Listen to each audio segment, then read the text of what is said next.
आपल्या कवठेमहांकाळमध्ये मिल ते ग्राहक थेट कपड्यांचा पुरवठा करणारे श्री सिद्धनाथ टेक्सटाईल इथं लाडक्या बहिणीचा लग्न बस्ता काढा. सर्वात सस्ता आणि 15,000 रुपयांच्या पुढील खरेदीवर हमखास गिफ्ट सुद्धा मिळवा. लग्न बस्ता महोत्सव. मुहूर्ताची खरेदी फक्त सिद्धनाथ मध्येच. वधूवरांसाठी आणि पाहुण्यांसाठी कपडे, डिझायनर साड्या, इथनिक वेअर आणि अहेरी साड्या होलसेल दरात. पारंपरिक ते मॉडर्न वस्त्रदालन. Shri Siddhanath textile, Deshing road.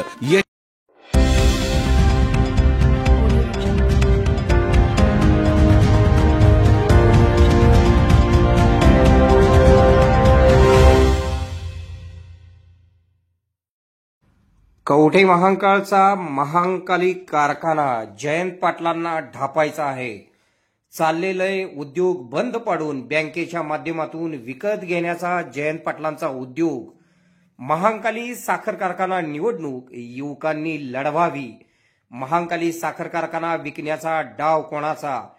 कवठे महांकाळमधील जाहीर सभेमध्ये गोपीचंद पडळकर यांचे जयंत पाटलांवर जोरदार टीकास्त्र. कवठे महांकाळ येथील श्री महांकाली साखर कारखाना जयंत पाटील यांना ढापायचा आहे, म्हणून महांकाली साखर कारखाना बंद पाडण्याचा डाव यांनीच आखला व विकत देखील जयंत पाटीलच घेणार असा सनसनीत आरोप जत विधानसभा मतदारसंघाचे विद्यमान आमदार गोपीचंद पडळकर यांनी केला आहे. जयंत पाटील यांनी कोणतेही उद्योग उभे केले नाहीत. जे उद्योग आहेत ते बंद पाडायचे व ते जिल्हा बँकेच्या माध्यमातून विकत घ्यायचे असला उद्योग जयंत पाटीलच करतात असा खळबळजनक आरोप गोपीचंद पडळकर यांनी जयंत पाटील यांच्यावर केला आहे. नवीन युवकांनी महांकाली साखर कारखान्याच्या निवडणुकीत उतरावे. मी प्रचारासाठी येईन असे आवाहन देखील गोपीचंद पडळकर यांनी केले. कवठे महांकाळ येथील बहुजन सकल समाजाच्या वतीने गोपीचंद पडळकर हे आमदार म्हणून निवडून आल्याने त्यांचा भव्य सत्कार समारंभ आयोजित करण्यात आला होता. कवठे महांकाळ शहरातील कुच्ची कॉर्नर येथून ओपन जीपमधून आमदार गोपीचंद पडळकर यांची महांकाली मंदिरापर्यंत भव्य मिरवणूक काढण्यात आली. जुने बस स्थानक येथे जेसीबीतून आमदार पडळकर यांच्यावर फुलांची जोरदार उधळण करण्यात आली. या कार्यक्रमात विद्यमान आमदार गोपीचंद पडळकर बोलत होते. राहुल गावडे यांनी या कार्यक्रमाचे आयोजन केले होते. या कार्यक्रमात आमदार गोपीचंद पडळकर यांचा भव्य सत्कार करण्यात आला. यावेळी व्यासपीठावर जजचे डॉक्टर आरळी, भाजपचे नेते मिलिंद बापू कोरे, पॅरा ऑलिम्पिक वीर सचिन खिलारी उपस्थित होते. या कार्यक्रमात आमदार गोपीचंद पडळकर बोलत होते. यावेळी गोपीचंद पडळकर म्हणाले, कवठे महांकाळचा महांकाली साखर कारखाना उभा करताना अनेकांनी आपले सोने पैसे देऊन कारखाना उभा करण्यासाठी प्रयत्न केले. गोरगरीब शेतकऱ्यांच्याकडून पैसा गोळा करून महांकाली साखर कारखाना उभा केला गेला. गोरगरीब सभासदांचा हा कारखाना टिकला पाहिजे यासाठी कोणते प्रयत्न झाले नाही, तर तो कारखाना कसा संपवायचा यासाठी जयंत पाटलांनी व इतरांनी प्रयत्न केले. आमदार गोपीचंद पडळकर यांनी आपल्या भाषणात महांकाली साखर कारखान्यावरून अनेक विषयांना आमदार पडळकर यांनी स्पर्श केला. आमदार गोपीचंद पडळकर यांनी आपल्या भाषणात जयंत पाटील यांच्यावर जोरदार टीका करून जयंत पाटील यांच्यावर अनेक सनसनीत आरोप केले. कवठे महांकाळमध्ये झालेली आमदार गोपीचंद पडळकर यांची सभा चर्चेचा विषय ठरली आहे. महांकाली साखर कारखान्याची निवडणूक लढवण्यासाठी नवीन युवकांनी पुढे यावे. निवडणूक प्रचारासाठी मी स्वतः येईन असे आश्वासन देखील आमदार गोपीचंद पडळकर यांनी यावेळी दिले. यावेळी आमदार गोपीचंद पडळकर यांनी कवठे महांकाळ विधानसभा मतदारसंघाची 2029 या सालामध्ये पुनर्रचना होणार असून या मतदारसंघातून निवडणूक लढवण्याचे त्यांनी संकेत आत्ताच दिलेले आहेत. या कार्यक्रमावेळी भाजपचे नेते मिलिंद बापू कोरे, माजी सरपंच रमेश नाना खोत, शिरूर भाजपचे नेते बाळासाहेब हजारे, शशिकांत वजबळे, राजू पाटोळे, विजय शेजाळ, विक्रम कोळेकर, डॉक्टर पांढरे, डॉक्टर कोळेकर, डॉक्टर घागरे, ॲडव्होकेट विजय बंडगर यांच्यासह प्रमुख पदाधिकारी, कार्यकर्ते व नागरिक मोठ्या संख्येने या सभेला उपस्थित होते. या कार्यक्रमामध्ये आमदार गोपीचंद पडळकर यांनी व पॅरा ऑलिम्पिक वीर सचिन खिलारी, युवा नेते राहुल गावडे यांनी केलेले भाषण आपण पुढे पाहूया. आपल्या भागातील बातम्या पाहण्यासाठी आमचे न्यूज चॅनल सबस्क्राईब करा व लाईक करा. मुख्य संपादक कुणाल कोठावळे, के मराठी न्यूज नेटवर्क. कवठे महांकाळला कार्यक्रम आज उद्या करत जरा उशीर झाला. त्यांचा सारखा दबाव होता माझ्यावरती की तुम्ही वेळ द्या. मग एकदा दोनदा हा कार्यक्रम पुढे गेला, पण आज 7 तारखेला हा कार्यक्रम घ्यायचं निश्चित झालं. मला काय अपेक्षित नव्हतं की इतक्या मोठ्या संख्येनं तुम्ही उपस्थित राहाल. कारण आता राहुलनं जे भाषण केलं ते भाषण जरा वेगळ्या पद्धतीचं होतं. कवटेमंकाळसाठी जरा ते मला वाटते नवीन पेरणी आहे. संजय राऊतनी लिडरशिप केली पाहिजे याची. त्यांनी जी मांडणी केलेली आहे ती मांडणी खरं तर वेगळ्या धाटणीची मांडणी होती आणि आपल्या सर्वांच्यासाठी ती महत्वाची होती. आता त्यातून तुम्ही किती बोध घेताय मला माहित नाही, पण जर बोध तुम्ही घेतला तर निश्चितपणे कवटेमंकाळमध्ये क्रांती होऊ शकते. इतकी क्रांती करण्याची क्षमता इथल्या लोकांच्या मध्ये आहे, इथल्या भूमीमध्ये आहे आणि त्यामुळं तुम्ही क्रांती कराल अशी मला अपेक्षा आहे. आज कवटेमंकाळमध्ये माझा सन्मान होतोय. बऱ्याच जणांच्या नजरा या कार्यक्रमाकडे नक्कीच लागल्या असतील. कारण कसं काय ह्याचं काय मतदारसंघ नाही, इथं कसं काय कार्यक्रम पोरं घ्यायला लागलेत अशा लोकांच्या राजकारण म्हटलं तर त्या सगळ्या बाबी होतात. परंतु सांगली जिल्हा आहे, सांगली जिल्ह्यातला कवटेमंकाळ एक महत्वाचा तालुका आहे आणि या तालुक्यावरती सातत्यानं अन्याय झालाय. म्हणजे जिल्ह्यातले जे अनेक तालुके आहेत त्यात कवटेमंकाळ पण आहे. काही वेळ संधी कवटेमंकाळ तालुक्याला मिळाली होती, पण त्यातून जे परिवर्तन होणं अपेक्षित होतं ते परिवर्तन आपल्याला होताना दिसत नाही. ही आजची परिस्थिती आहे. आपण काय नुसतं टीकात्मक बोलतोय अशातला भाग नाही, परंतु कवटेमंकाळ, जत, खानापूर, आटपाडी हे सांगली जिल्ह्यातले जे 4 तालुके आहेत या तालुक्यांच्या वरती सातत्यानं अन्याय झाला आणि त्यामध्ये काही बदल व्हायचा असेल तर लोकांच्या मधून उठाव होण्याची आवश्यकता आहे आणि तो उठाव तुम्ही आम्ही करण्याची गरज आहे असं मला वाटतंय. आता कवटेमंकाळमध्ये बरेच विषय आहेत. आता त्यांनी विषय मांडला की बाबा जो उपजिल्हा रुग्णालय आहे ते 100 बेडचं झालं पाहिजे आणि खरी गोष्ट आहे की गरीब लोक जास्तीत जास्त हे सरकारी दवाखान्यामध्ये जातात आणि तिथं चांगल्या सुविधा असणं हे गरजेचं आहे आणि त्यामुळे आमचं जतला पण उपजिल्हा रुग्णालय तयार आहे, परंतु तिथं स्टाफ नसल्यामुळे अजून ते चालूच झालं नाही. आणि डॉक्टर साहेब आर्मी साहेब कुठे आहेत, काल त्याला पर्याय आम्ही काढलाय. जिल्ह्याचे कलेक्टर साहेब माननीय राजा दयानिधी साहेब यांनी आणि आम्ही असा एक पर्याय काढलाय की ते काही संस्था हे हॉस्पिटल सरकारी चालवायला घेतात आणि त्यांना जिल्हा नियोजनमधून आपण फंड द्यायचा असतो. तर आपल्या जिल्हा नियोजनची तयारी अशी झाली की होय आम्ही जर एखाद्या चांगल्या संस्थेला हा दवाखाना चालवायला घेतला तर त्याचा सगळा खर्च आमची जिल्हा नियोजन देईल. आणि मी परवा आरोग्यमंत्री महोदयांना भेटलो आणि त्यांना मी असा प्रस्ताव मांडला. ते म्हणले अरे हा प्रस्ताव नवीन आहे आमच्यासाठी. तर म्हणलं हे करता येते, तुम्ही तसा विचार करावा. कलेक्टर साहेबांचं आणि आरोग्यमंत्री महोदयांचं मी बोलणं करून दिलं आणि मग त्यांना तो प्रस्ताव मान्य झाला, पटला. त्यांनी सांगितलं की तुम्ही प्रस्ताव पाठवून द्या, आम्ही याला मान्यता देतो. जर पुढच्या 8-15 दिवसात ती मान्यता मिळाली तर आपला दवाखाना जतचा म्हणजे आता तो चालू होईल. आणि मी आता सोमवारी जाऊन परत माननीय मुख्यमंत्री महोदयांना भेटतो की कवटेमंकाळसाठी आमच्या लोकांची मागणी आहे की तो 100 बेडचा दवाखाना झाला पाहिजे आणि त्याला लागणारा सगळा स्टाफ तात्काळ दिला पाहिजे. मी इथला आमदार नाही, डिस्कस करणं माझं काम नाही, परंतु लोकांची जर भावना असेल की गोपीचंद हा विषय मांडला पाहिजे तर माझं कर्तव्य आहे, हे माझं काम आहे. आणि मी तुम्हाला सोमवार मंगळवारपर्यंत माननीय मुख्यमंत्री महोदयांना भेटून तसं पत्र देईन, माननीय आरोग्यमंत्री महोदयांना भेटेन आणि तशा पद्धतीची कारवाई करण्याची मी विनंती त्यांना करेन. त्याबद्दल तुम्ही चिंता करू नका.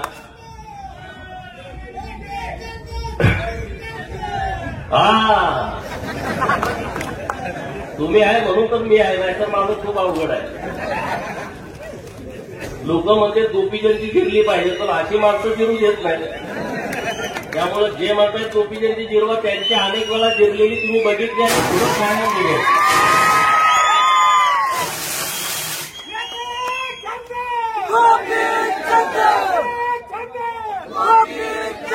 जिल्हा रुग्णालय सोडून पुढे गेल्यानंतर राजधानी लागते आणि तिथं पुण्यश्लोक अहिल्यादेवी होळकर शेळी मेंढी फार्म तिथं आहे. इतकी मोठी जमीन आहे पण तिथं काहीच नाही. म्हणजे शेड आहे आणि ते जनावर सुद्धा वाटपाला ते बाहेर आणतात, व्यापाऱ्याला दिलेलं असते. ते जाऊन खटकाकडनं जनावर घेतो आणि आमच्या लोकांच्या गळ्यात घालतो. मी मंत्री महोदयांना म्हटलं मागच्या हे बंद झालं पाहिजे. जे महामेश यशवंतराव होळकर महामेश योजनेमधून ज्या लोकांना मेंढ्या वाटप केल्या जातात त्याचे पैसे तुम्ही खात्यावरती द्या. हे नुसतं इथं काही नाही आहे. कसं बंद पडलं, का बंद पडलं, ही कुणाला जमीन पाहिजे का? कारण पुण्यातली गोखलेनगर जे पुण्यश्लोक अहिल्यादेवी होळकर शेळी मेंढी महामंडळाचं कार्यालय आहे, तिथली जमीन एका मागच्या काँग्रेसच्या मुख्यमंत्र्यानं विकली. तो वेगळा विषय आहे. ही कुणाला विकायची आहे का? हे कशासाठी बंद पडलंय? तर हे बंद पडू दिलं जाणार नाही. माननीय पंकजाताई आता या खात्याच्या मंत्री आहेत आणि राज्याचे मुख्यमंत्री देवाभाऊ आहेत. तर यांच्याकडे आम्ही प्रस्ताव मांडला. मागच्या सरकारमध्ये आम्ही 66 कोटी रुपये हे जे राज्यातले मेंढी फार्म आहेत त्यांच्यासाठी दिलेले आहेत आणि मी सरकारकडे काही मागण्या केलेल्या आहेत की जे ब्रीड, आता राहुल बोलला की नवीन ब्रीड आला पाहिजे, याच्यासाठी कुणी काम केलं नाही. आमचे जे मेंढपाळ आहेत ते रात्रंदिवस जुन्या मेंढ्या घेऊन फिरतात. आता माडगाळ नावाची जी जात मेंढ्याची आलेली आहे त्याच्यामुळे जरा मोठ्या प्रमाणात फायदा होताना दिसतोय. अन्यथा आमचे जे जुने मेंढपाळ आहेत ते त्याच्या जुन्या मेंढ्यांचं ब्रीड घेऊन 5,000, 7,000, 10,000 पर्यंत मेंढ्या कुकरी विकली जातात. त्यामुळे लोकांना फायदा होत नाही आणि म्हणून मी स्वतः या सगळ्या विषयामध्ये लक्ष घातलेलं आहे. आणि आता चांगले ब्रीड बकरे असतील किंवा बोकड असतील हे लोकांना कसे पुरवता येतील अशा पद्धतीचा सरकारच्या माध्यमातून आपला प्रयत्न सुरू आहे. मेंढपाळ जे रानामध्ये आपण म्हणतो कोकणात जातात आणि कोकणातली लोक पाऊस पडल्यानंतर आपल्या इकडे येतात. तर त्यांच्याकडे घोडी आहे आणि ते घोड्यावरती सगळं साहित्य ते लागतात आणि रोज 35 किलोमीटर एक मेंढपाळ चालतो. किती? एक मेंढपाळ सकाळी मेंढ्या सोडल्यानंतर संध्याकाळी मेंढ्या वाड्यात घालेपर्यंत तो 35 किलोमीटर चालतो. आणि त्या घोड्यावरती सगळं साहित्य, त्याचं सगळं खाटलं असते, त्याच्यावरती सगळं पाल उभा करायचं, सगळी ताडपदरी असते, कोकणी असतात, कुत्री असतात, कोंबडी असतात, त्यांचं धान्य असतं, आतरून पांघरून सगळं असतं. तर मी सरकारनं विनंती अशी केली की आता हे किती दिवस चालणार? तुम्ही आम्हाला 50 HP ट्रॅक्टर हा तुम्ही आम्हाला द्या, त्याचं 75% सबसिडी सरकारनं द्यावी, 15% बँकेचं कर्ज असेल आणि 10% आमचा लाभार्थी भरेल. तर तत्वतः सरकारनं या योजनेला मान्यता दिलेली आहे की 50 HP ट्रॅक्टर पहिल्यांदा काही लोकांना द्यायचा आणि त्याचा रिझल्ट कसा येतोय त्या पद्धतीनं पुढे ते वाढवत राहायचं. आणि हा ट्रॅक्टर दिल्याच्या नंतर त्याच्यावरती सोलर पॅनेल पण लावायचं की जेणेकरून वाड्यावरती संध्याकाळी त्याला पूर्णपणे सोलरच्या माध्यमातून लाईट पण मिळेल. अशा पद्धतीची एक योजना आपण सरकारच्या माध्यमातून करतोय. असे नवीन नवीन प्रयोग विधान परिषदेचा सदस्य तुमच्यामुळे झाल्याच्या नंतर असे अनेक विषय आपल्याला सरकारच्या माध्यमातून करता आलेले आहेत. भटका विमुक्त समाज मोठ्या प्रमाणात आहे राज्यामध्ये. जवळपास 51 जमाती भटक्या विमुक्तामध्ये आहेत आणि 346 टोटल जमाती आहेत त्या ओबीसी मध्ये आहेत. तर त्यांचे अनेक विषय आहेत, अनेक प्रश्न आहेत. मी आता आल्यानंतर माळी नावाचा मुलगा मला भेटला आणि तो काय म्हणतोय की कवठे मंकाळमध्ये 1000 पाला अशी आहेत, आकडा माझं थोडा असू शकतो. त्यांना मला सांगितलं की त्या लोकांना स्वतःचं घरच नाही, जे लोक पालामध्ये राहतात. आता त्यांना मला निवेदन आता दिलेलं आहे. मग अशी पालं राज्यामध्ये किती आहे की ज्यांना स्वतःचं घर नाही, ज्यांचं रेशन कार्डामध्ये नाव नाही, ज्यांचं मतदान कार्ड यादीमध्ये नाव नाही, मतदान ओळखपत्र त्याच्याकडे नाही, आधार कार्ड नाही. अशी असंख्य लोक जी छोट्या छोट्या समाजाची आहेत आणि ते अखंड महाराष्ट्रभर राहत आहेत, त्यांच्यासाठी काम करण्याची आवश्यकता आहे. आणि मी त्या सगळ्या महाराष्ट्रातल्या लोकांना कवठे मंकाळमधून आश्वस्त करतो की होय, मी तुमची बाजू सरकारकडे लावून धरतोय आणि सरकारच्या माध्यमातून तुमच्यासाठी वेगळं बजेट सरकारनं द्यावं अशी मी मागणी माननीय मुख्यमंत्री देवाभाऊंच्याकडे केलेली आहे. आणि देवाभाऊ मुख्यमंत्री असल्यामुळे हे प्रश्न सुटू शकतात. प्रस्थापित महाराष्ट्रातला पुढारी महाराष्ट्राचा मुख्यमंत्री झाल्याच्या नंतर या महाराष्ट्रातल्या गोरगरिबांचे प्रश्न सुटू शकत नाहीत. कारण तो मुख्यमंत्री झाला असतो पै पाहुण्यांना स्थिर स्थावर करण्यासाठी.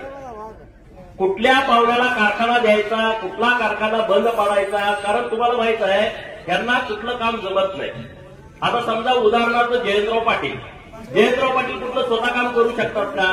नाही करू शकतात, कारण ते कायम सत्तेमध्ये होतं आणि सत्तेत असल्यानंतर काम करायची गरज राहत नाही. आता दुर्दैवानं त्यांच्या 14 ते 19 देवाभाऊ मुख्यमंत्री होते. मध्ये जरा गद्दारी करून 19 ते 22.5 का कितीपर्यंत होते? 22.5 पर्यंत का 21.5 पर्यंत? ते आकडा मला माहित आहे. 22.5 पर्यंत ते भुजले 2.5 वर्ष. परत ते आता बेरोजगार झालेले आहेत. जयंतराव सारखे असे महाराष्ट्रात हे जयंतराव एक नाव आहे अशी अनेक नावं आहेत की ती आता बेरोजगार आहेत. ते लगेच इकडे घुसायला लागले. तो भाग वेगळा, त्याला ते जुळत नाही बेरोजगार राहणं. आपण राहू शकतो पण त्यांना ते जमत नाही. आता जयंतरावचा उद्योग काय? सहकारी संस्था बंद पाडणे, सहकारी संस्था बंद पाडणे, कारखाने असतील, सूतगिरण्या असतील बंद पाडायच्या आणि नंतर त्या विकत घ्यायच्या, गटात घालून घ्यायच्या. आता जयंतरावचा एक कलमी कार्यक्रम सुरू आहे आणि त्याचाच भाग महाकाली साखर कारखाना आहे. हे एक झालं उदाहरण. त्याचा दुसरा भाग आहे महानगरला सहकारी साखर कारखाना, सोनार सिद्धनगर आटपाडी. जतचा कारखाना टाकला, ते राजाराम पाटलांचं तिसरं का चौथं युनिट आहे. पैलवान संभाजी पवार अप्पा यांचा कारखाना कशाला घातला. आता बघा, आपण पाप पुण्य मानणारी लोक आहोत आणि त्यामुळं जयंतरावला सगळ्यात पाप कोणाचं लागेल तर पैलवान संभाजी अप्पा पवार यांचा कारखाना जो ढापला याचं पाप जयंतरावला सगळ्यात जास्त लागेल. कारण संभाजी पवार अप्पा मला विधानसभेचे आमदार असताना मुंबईमध्ये मंत्रालयामध्ये 1 तास ही स्टोरी सांगत होती. मी तर एकदम छोटा कार्यकर्ता होतो, पण त्यांनी मला 1 तास हा विषय सांगितला आणि त्यामध्ये त्यांचं एक वाक्य होतं की राजाराम पाटलाचा फोटो माझ्या देवाऱ्यात आहे. जयंतराव एक तर पुण्यतिथीला नसेल तर जयंतीला राजाराम पाटलाच्या पुतळ्याला हार घालत असेल. मी रोज आरती करतो, मी रोज अगरबत्ती लावतो आणि त्या फोटोचं पूजन करतो. त्याचं बक्षीस मला जयंतरावने असं दिलेलं आहे. हे कुणाचं वाक्य आहे? पैलवान संभाजी पवार अप्पांचं वाक्य आहे की त्याने माझा कारखाना ढापला. आता त्यांना महाकाली कारखाना ढापायचा आहे. बघा, त्यांनी 5 वर्ष कारखाना बंद आहे. माझा पुढे आकडा असू शकतो, मी काय एवढा कारखान्याचा अभ्यास केलेला नाही. 280 एकर जमीन आहे. दर 35 लाख रुपये पुढच्या प्लॉटचा आहे. मागं 15-20 लाख तर असेल. कारखान्याला जमीन जास्तीत जास्त 50 एकर म्हणजे हायेस्ट. 50 एकर म्हणजे सगळं त्यांचं त्यामध्ये बसतंय. 50 एकर राहिली 230 एकर. आता कर्ज किती असेल? 140 कोटी. ओटीस तुम्ही किती बंद केलं या जिल्ह्यामध्ये? अनेक पुढाऱ्यांची ओटीस कर्ज केली. 100 कोटीचं 20, 30, 40, 50 कोटी भरून घ्यायचं, बाकीचं माफ. आज तुम्ही विचार करा, जर सरासरी 20 लाख रुपये गुंठ्यानं जमीन धरली, 40 गुंठ्यामध्ये 30 गुंठे जमीन विकायला मिळते, तर तुम्ही हिशोब लावून बसा घरी कॅल्क्युलेटरवरती घेऊन. 280 पैकी 50 एकर जमीन कारखान्याला ठेवली आणि राहिलेली 230 एकर गुणुले 30 तेवढे गुंठे म्हणजे 20 त्रिक 60, 6,000 आणि 6 त्रिक 18 किती गुंठे झाले बघा. हिशोब करा, कॅल्क्युलेटरमध्ये बसणार नाही. हे आपल्या जिल्ह्याचे नेते. कारखाना कुणाचा? सभासदांचा. 18,000 सभासद तुमचे, त्यातले 1800 कर्नाटकामधले. मंगलसूत्र कुणी घाण ठेवली, कुणी 7-12 उतार्यावरती कर्ज काढलं, सोसायटीचं कर्ज काढलं आणि त्यांनी हा कारखाना उभा केलाय. अरे तुम्ही जिल्ह्याचे नेते आहात, तुमचं विजन काय पाहिजे की बाबा हा कारखाना सभासदांचा कसा राहिला पाहिजे. ते विजन तुमचं आहे का? ते विजन तुमचं नाही आहे. तुमचं विजन आहे फक्त सभासदांचे कारखाने ही आपली स्वतःची प्रायव्हेट लिमिटेड कंपनी करणं. आता मला वाटतंय कारखान्याची निवडणूक लागली आहे. मला सगळ्या सभासदांना सांगायचं आहे की तुम्ही सगळे ताकदीनं पॅनेल उभा करा. नेत्याची आवश्यकता नाही तुम्हाला. तुमच्यामध्ये इतकी शक्ती आहे. मी प्रचाराला येतो तुमच्या, तुम्ही कारखाना उभा करा. सगळी कापडं त्या जयंत पाटलाची काढू, पण कारखाना लोकांच्या ताब्यामध्ये ठेवू. अरे बँकेमध्ये तुम्ही इतका भ्रष्टाचार करताय. आज मला वाटतं काल बातमी वाचली, पेपरला आलंय, जिल्हा बँकेचा दणका. जिल्हा बँकेचा दणका काय? 5 सूतगिरण्यांचा लिलाव काढला. अरे लिलाव काय? ही त्याच लोकांना परत त्या सूतगिरण्या द्यायच्या आहेत. 100 कोटी कर्ज असलं का त्या 20 कोटीला द्यायचं आहे. हा दणका असतो का? अशा पद्धतीचं चालतं का? आम्हाला 1 लाख रुपयाचं कर्ज मागायला गेला तर तिथं सोसायटीचा सचिव देत नाही. ते म्हणतो रानात जातोय. ऊस आहे का? कापूस आहे का? तुमचं डाळिंबाची बाग आहे का? द्राक्षाची बाग आहे का? मग तुम्हाला आम्हाला कर्ज मिळतंय. 1 लाख रुपये थकीत राहिलं, बँकेत साहेब आपल्या दारामध्ये येत आहे. तुम्ही पैसे कधी भरताय? नाहीतर आम्ही तुमचं नोटीस काढतो, 101 करतो, अमुक करतो, तमुक करतो, लिलाव काढतो. अरे बाबा, मग ज्यांनी हे कारखाने बुडवले, हल्ले, त्या लोकांचं तुम्ही काहीच करत नाही. आमच्या गरीब लोकांच्या पाठीमागे तुम्ही लागलाय. आणि म्हणून मला तुम्हाला विनंती करायची आहे की महाकाली कारखान्याची जर निवडणूक लागल्यास, मला वाटते आजपासून 11 तारखेपर्यंत अर्ज भरायचे. तरुण सगळ्या पोरांनी या अर्ज भरा. त्यामध्ये म्हणजे तुमचं नावं नसतील आपल्या जुन्या लोकांच्या असतील त्या पण अट्टी काय टाकून ठेवल्या, ऊस घातला, अमुक तमुक बोलत सगळं जरा बघा व्यवस्थितपणे आणि तशा पद्धतीनं तुम्ही ही निवडणूक लावा आणि कसल्याही परिस्थितीमध्ये हा कारखाना तुम्ही जाऊ देऊ नका. हे काही नाटक जरचा कारखाना एवढा मोठा मला 200-250 एकर तिथं पण जमीन आहे. आमच्या आटपाडीची जमीन आहे 227 एकर, तिथंही 5 लाख रुपयाचा दर आहे. ते पण आता त्यांनी त्यांचं सेटलमेंट झालंय. जयराव सगळ्याचा मोठी आहे, बाकी काय नाही. सगळ्या पार्टीच्या ह्यांना कारखाना हेच विकतोय. आता कशा पार्टी चालले तर कोण कोण लोक आहे की कसे तुम्ही बघा. आता आम्ही तर आटपाडी मानगंगा बचाव मोहीम आम्ही हातामध्ये घेतोय. तिथल्या लोकांचा मला आग्रह आहे की तुम्ही लिडरशिप केली पाहिजे. मी उद्याच या संदर्भात सचिवांना बैठक ठेवली आटपाडीमध्ये की ज्या सभासदांना वाटते कारखान्यात पाहिजे तर कारखाना आम्ही जाऊन देणार नाही. मग काय करावं लागेल ते आम्ही करू. तसं तुम्ही सुद्धा आणि महाकाली साखर कारखाना हे तालुक्याचं अर्थवाहिनी आहे. इथल्या सगळ्या लोकांना आता 7,000-10,000 हजार रुपये बाहेरच्या कारखान्यांना ऊस तोडीसाठी स्वतः खर्च करावा लागतोय. तर आता कारखाना पाणी नव्हतं तेव्हा कारखाना सभासदांचा होता. आता पाणी आलं आणि सभासदांचा कारखाना वाटतोय तो प्रायव्हेट लोकांचा होतोय. जतला पाणी गेलं तिथला कारखाना प्रायव्हेट लोकांचा होतोय. आटपाडीला पाणी आलंय सगळ्या ठिकाणी, तिथला आता कारखाना प्रायव्हेट करायचंय. म्हणजे हे कुठलं धोरण आहे? हे कुठलं जयंतरावचं समाजकारण आहे? हे कुठल्या तालुक्याचं आणि जिल्ह्याचं आणि लोकांचं हित हे लोक जोपासतायत? हे सगळं वेगळी आणि नाटकी सगळा विषय होता. यांना बोलणारं कुणी नाही. तुम्ही या विषयावरती बोला. मी काय माझं काय वैयक्तिक शत्रू नाही जयंत पाटील, माझं त्याचं बांधणं नाही. परंतु तुम्ही जी भूमिका जिल्ह्याच्या बाबतीमध्ये घेताय, का नाही कवठेमहांकाळला एखादा मोठा कारखाना आला? का कवठेमहांकाळमधल्या तरुणांच्या हाताला काम इथं मिळत नाही? आटपाडीमध्ये का नाही एखादी एमआयडीसी आली? तुम्ही एवढे वर्ष सत्तेमध्ये आहे, एवढे वर्ष तुमच्याकडं मंत्रालयामधलं महत्वाची पदं तुमच्याकडे होती, जतला का नाही मिळाला? आता मी आमदार होण्यापूर्वी मी प्रयत्न केला तर 1,500 एकरामध्ये एमआयडीसीला मंजुरी सरकारनं दिलेली आहे. आता मी साधा माणूस आहे, छोटा माणूस आहे. मी काय तेव्हा विधानसभेचा आमदार नव्हतो, मी विधान परिषदेचा आमदार होतो आणि माझा तालुका पण जर नव्हता. मी तिथं उभा राहणार याची शाश्वती पण नव्हती. पण मला तिथल्या लोकांच्यासाठी काहीतरी करावं वाटलं म्हणून एका साध्या आमदारानं विधान परिषदेचा प्रयत्न केला. तर 1,500 एकरामध्ये एमआयडीसी येऊ शकते, तर कवठेमहांकाळला का नाही? हा तुम्ही प्रश्न स्वतःला विचारा. सरकारमध्ये राहिलेली माणसं आहेत 15-15 वर्ष, जिल्ह्यामध्ये मोठं नेतृत्व. यांनी ठरवलं तर काही झालं असतं, पण यांना काही करायचं नाही. तुम्हाला गुलाम म्हणून तुम्ही राहायला पाहिजे. ते आल्याच्या नंतर तुम्ही त्यांच्या मागं पुढे पळायला पाहिजे, त्यांचे बॅनर लावले पाहिजे, फटाकड्या उडवल्या पाहिजे, त्यांच्याबरोबरचा एक फोटो काढून तुम्ही घरात भिंतीवर निवडून लावला पाहिजे. माझी आणि जयंतरावची ओळख आहे, ह्याच्या पलीकडं काही नाही. आणि ह्यातून तुम्ही बाहेर पडा, त्याचा काही उपयोग नाही आहे. बहुजन समाजाला तर माझी विनंती आहे, राजकारणाशिवाय तुम्हाला सन्मान मिळू शकणार नाही, अजिबात मिळणार नाही.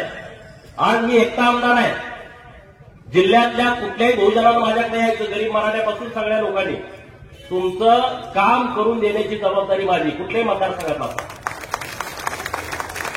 मला चिराळ्या वाळेवापासून लोक माझ्याकडे येतात, आमचं असं असं काम आहे तुम्ही करून द्या. परंतु हे एका दोघांचं काम नाही मित्रांनो. 1 गोपीचंद आमदार झाला म्हणून प्रश्न निकाली निघत नाही. असे असंख्य गोपीचंद महाराष्ट्रामध्ये तयार व्हावे लागतील. असंख्य लोकांना म्हणावं लागेल. तुम्हाला संघर्ष करायची तुमची तयारी असली पाहिजे. पोलीस स्टेशन तुमच्यावर केसेस पडणार, जेलमध्ये तर जावं लागणार. गेलं पाहिजे तुम्ही. ज्याला लढायचं आहे ना, ज्याला काम करायचं आहे, ज्याला बदल करायचा आहे, त्याला या सगळ्या गोष्टींना सामोरं गेलंच पाहिजे असं माझं मत आहे. आणि तुम्ही त्या बाबतीमध्ये सामाजिक जीवनामध्ये काम करताना तुम्ही सगळ्या विषयामध्ये अशा बाबतीमध्ये पुढे येण्याची आवश्यकता आहे. अरे आपल्या पाठीमागं बिरोबाचा आशीर्वाद आहे, तुम्ही लक्षात घ्या. बिरोबाचा आशीर्वाद आणि डॉक्टर बाबासाहेब आंबेडकरांच्या संविधानाची शक्ती जर तुम्ही आम्ही एकत्रित केली ना, तुम्हाला कोणी अडवू शकत नाही. इतकी ताकद या दोन्ही विषयामध्ये आहे आणि ते विषयातून आपण पुढे जाण्याची आवश्यकता आहे. तुम्ही जर ते विषय घेऊन पुढे नाही गेला तर काही होणार नाही. त्यामुळे तुम्ही विचार करा या सगळ्या बाबतीमध्ये. कवठेमहांकाळ तालुक्यामध्ये आता बऱ्याच ठिकाणी पाणी आलेलं आहे. एखादं दुसऱ्या गावात पाणी नसेल, मला वाटते वरच्या टेंबूचं टप्पा क्रमांक 6चं पाणी जे यायचं आहे तेवढीच गावं राहिली, बाकी सगळी पाणी आता सगळ्या गावात आलेलं आहे. आता मला तुम्ही सांगा, किती निवडणुका झाल्या, 5-5 वर्षामध्ये 5-5 मीटर सुद्धा काम झालं नाही. परंतु निवडणुका त्याच्यावरती झाल्या. एकदा देवाभाऊ 14ला मुख्यमंत्री झाल्याच्या नंतर संजयराव तुम्हाला मान्य करावं लागेल, नागपूरमध्ये राहणारा माणूस त्यांचं इकडे येणं गेलं नाही. इस्लामपूरवाल्याला जतची काळजी वाटली नाही, सांगलीवाल्यांना जतची काळजी वाटली नाही, तासगाववाल्यांना आटपाडीची काळजी वाटली नाही. परंतु इथून 800 किलोमीटर नागपूरला राहणाऱ्या देवाभाऊंना काळजी वाटली की सांगली जिल्ह्यातल्या प्रत्येक दुष्काळी गावामध्ये पाणी गेलं पाहिजे आणि त्यासाठी हजारो कोटी रुपये त्यांनी उपलब्ध करून दिले. आता तुम्ही विचार करा, देवाभाऊ नुसत्याच सांगलीचा विषय नाही, अख्ख्या महाराष्ट्रातला दुष्काळ मिटवण्याची क्षमता त्या नेतृत्वामध्ये. मी काही उगाच त्यांचं कौतुक करत नाही, त्यांच्याकडे ती हिंमत आहे, त्यांच्याकडे ती ताकद आहे. एकट्याच जतला 2000 कोटी रुपये दिले. आणि जयंतराव जलसंपदा खात्याचे मंत्री होते, त्यांनी किती दिले तो तुम्ही सगळे पत्रकारा हिशोब काढा, ज्या लोकांना द्या ना समोरासमोर. 2.5 वर्ष जयंतराव जलसंपदा खात्याचे मंत्री होते, त्यांच्याकडे सगळ्या दुष्काळी योजना करण्याचे अधिकार होते. आणि देवाभाऊ आता 2.5 वर्ष जलसंपदा खात्याचे मंत्री होते, त्यांनी किती महाराष्ट्रातल्या योजनांना पैसे दिले आणि जयंतरावनी किती दिले? जयंतराव 2.5 वर्ष महाराष्ट्राचे जलसंपदा खात्याचे मंत्री असताना 5 योजनाला पैसे दिले. किती? 5 योजनाला. आणि देवाभाऊ राज्याचे जलसंपदा मंत्री झाल्यानंतर 125 योजनाला पैसे दिले. किती किती फरक आहे? किती? मग आता कुणाला नेता मानायचं? आता तुम्ही तर मानत नाही, पण जे त्यांना कार्यकर्ते जे आहेत ते नेता मानतील, त्यांनी तर आज पहिला भिताडावरचा जयंतरावचा फोटो काढून गुपचूप तर नदीत नेऊन टाकला पाहिजे. गुपचूप जरा तुम्हाला इज्जत जाईल पै पाहुण्यात, लय रुबाबाजी केलेला असते, पण काही उपयोग नाही रे. त्यांचं गाव आहे कासेगाव, हे तुम्हाला माहित आहे ना सगळ्यांना. कासेगाव मधलं पोलीस स्टेशन भाड्याच्या इमारतीमध्ये आहे. मी तुमच्याबरोबर बोलत असताना कवटेमंकाळचं तरी आपल्या सरकारच्या स्वतःच्या हातीत आहे, पण जयंतरावच्या गावचं पोलीस स्टेशन हे आता भाड्याच्या इमारतीमध्ये आहे. संजयराव ह्याच्यावरती अग्रलेख लिहा उद्या. इस्लामपूरच्या पोलिसांना अजून स्वतःला राहायचं हक्काचं निवासस्थान नाही आहे. ह्या लोकांनी आपल्या जिल्ह्याचं 20-20 वर्ष राजकारण केलं, हे सगळ्यात मोठं दुर्दैव आहे. ह्याचं मला सगळ्यात वाईट वाटतंय की ज्यांच्याकडे विजन नाही, जे काम करू शकत नाही. आता आम्ही जतसाठी आटपाडीसाठी कार्डियाक अँब्युलन्स मागं मी लावून धरला होता विषय. डॉक्टर साहेब, कार्डियाक अँब्युलन्स तुम्ही बघितलं एकाला 50,000 रुपये भाडं घेतात इथून पुण्याला जायचं म्हटलं तर. सर्वसामान्य लोकांची ती कपॅसिटी नाही आहे. आता आटपाडीची अँब्युलन्स आली आहे आणि पुढच्या महिन्यात जतची गरिबांसाठी. अरे तुमच्याकडे सगळे आहेत ना. 800 कोटी रुपये जिल्हा नियोजनमध्ये पैसे आहेत. आपल्या नुसत्या जिल्ह्याचं बजेट 800-900 कोटी रुपयेचं आहे. कुणाला दिलं तुम्ही? किती नंदेवाल्यांच्या वस्तीवरती तुम्ही रस्ते केले? किती लोणारी समाजाला तुम्ही निधी दिला जिल्हा नियोजनमधून? गरीब लोक जे आहेत वाड्या वस्त्यावरती राहतात, अरे त्यांचा लोकप्रतिनिधी आहे, पण लोकप्रतिनिधीचं काम आहे समान वाटप झालं पाहिजे. ज्या लोकांना आमदाराकडे जाता येत नाही त्या लोकांच्याकडे आपण गेलं पाहिजे. आणि म्हणून मी जतच्या लोकांनी मला निवडून दिलंय. मी पहिल्यांदा सांगितलं माझ्या सगळ्या सहकाऱ्यांना की ज्या लोकांना कधीच राजकीय पद मिळालं नाही त्या लोकांना पहिल्यांदा आपण पद देऊ, आपण मागच्या लाईनीमध्ये बसू आणि त्यांना पुढच्या लाईनीमध्ये बसवू. हे धोरण आम्ही आता जतमध्ये राबवतो. जे आमच्या अधिकारात असेल तेवढं. आमच्याकडे काही मोठे अधिकार नाही, पण जे अधिकार आमच्याकडे आहेत आमदार म्हणून ते आम्ही डॉक्टर साहेब आम्ही ठरवून सगळ्या लोकांना न्याय देतोय. तशी भूमिका आम्ही घेतली आहे. या जिल्ह्यामध्ये वसंत दादा पाटील आणि राजाराम पाटील 2 गट आता पण येतो पेपरला छापून. 2 गट. अरे कशासाठी गट? कसले गट? मी जबाबदारीनं बोलतोय. वसंत दादांच्या पासून जयंतराव पाटलांच्या पर्यंत जेवढे नेते या जिल्ह्यामध्ये झाले त्यांच्या 100 पट काम हे एकट्या नागनाथ अण्णा नायकोडींनी केलंय. हे मान्य करायला पाहिजे सगळ्यांनी. नागनाथ अण्णा नायकोडींनी ते आपल्याला मतं मागायला आले नाहीत, ते निवडणुकीला उभे राहिले नाहीत, पण त्यांच्यामुळं कृष्णेचं पाणी हे जतला मिळू शकतं, कृष्णेचं पाणी हे कवटेमंकाळला मिळू शकतं, हे आटपाडीला, हे खानापूरला, हे सांगोल्याला, हे मंगळवेढ्याला, हे तिकडे फलटणला, मानला, खटावला, महाराष्ट्राच्या दुष्काळी भागाला एक शकतं ही संकल्पना पहिल्यांदा नागनाथांना नायकोडींनी मांडली. राजाराम पाटलाचे 4-4 ठिकाणी पुतळे बसले, पण नागनाथांना बसू शकला नाही. का हो? एखाद्या गार्डनला नाव नाही, एखाद्या इमारतीला नाव नाही. माझी मागणी आहे सरकारकडे की टेंबू योजनेला नागनाथांना नायकोडींचं नाव दिलंच पाहिजे. आणि त्यांचा तालुका इस्लामपूर आहे, त्या इस्लामपूर मधल्या एखाद्या चांगल्या स्मारकाला, स्मारक बांधायचं राहू द्या, पण एखाद्या चांगल्या इमारतीला, एखाद्या मोठ्या गार्डनला नागनाथांचं नाव द्या ना, की ज्या माणसानं निस्वार्थपणे आमच्यासाठी, लाखो लोकांच्यासाठी, ज्यांनी स्वतःचा पैसा खर्च करून, कारखान्याचा पैसा खर्च करून आम्हा लोकांना जागृत केलं, आम्हा लोकांना लढायला उभा केलं. आखाडीला पाणी परिषद घेतली 13 दुष्काळी तालुक्यांची, आणि मग लोकांच्या मध्ये एक चळवळ तयार झाली. आणि मग 95 नंतर ह्या योजनांचा सगळ्या विषय पुढे आला. आणि मनोहर जोशी साहेब, गोपीनाथरावजी मुंडे साहेब तेव्हा मुख्यमंत्री, उपमुख्यमंत्री होते, आणि त्यांनी या योजनांचा शुभारंभ केला. पण त्याची सुरुवात 92 साली ही नागनाथांना नायकोडींनी केली. मोठ्या लाखोच्या समाधी घ्यायचे, गावागावात जायचे, त्यांचा स्वतःचा काही विषय नव्हता. आणि म्हणून नागनाथांना आपल्यासाठी खूप महत्वाचं आहे. दुष्काळी भागातल्या तरुणांच्या मनामध्ये नागनाथ अण्णांच्या विषयी वेगळी आस्था असायला पाहिजे. राजकारण जाऊ दे बाकींना, पण नागनाथ अण्णांच्यामुळे आज आम्ही पाणी पितोय. नागनाथ अण्णांच्यामुळे आज आमच्या जीवनामध्ये बदल झालाय. नागनाथ अण्णांच्यामुळे आमच्या रानामध्ये पाणी आलं, तिथं ऊस होतोय, तिथं मका होते, तिथं कापूस होतोय, तिथं डाळिंब आलंय, तिथं द्राक्ष आलंय. आणि त्या उत्पन्नातून आमची आता पोरं शिकायला लागलेले आहेत, शानी व्हायला लागलेले आहेत, मोठी व्हायला लागले.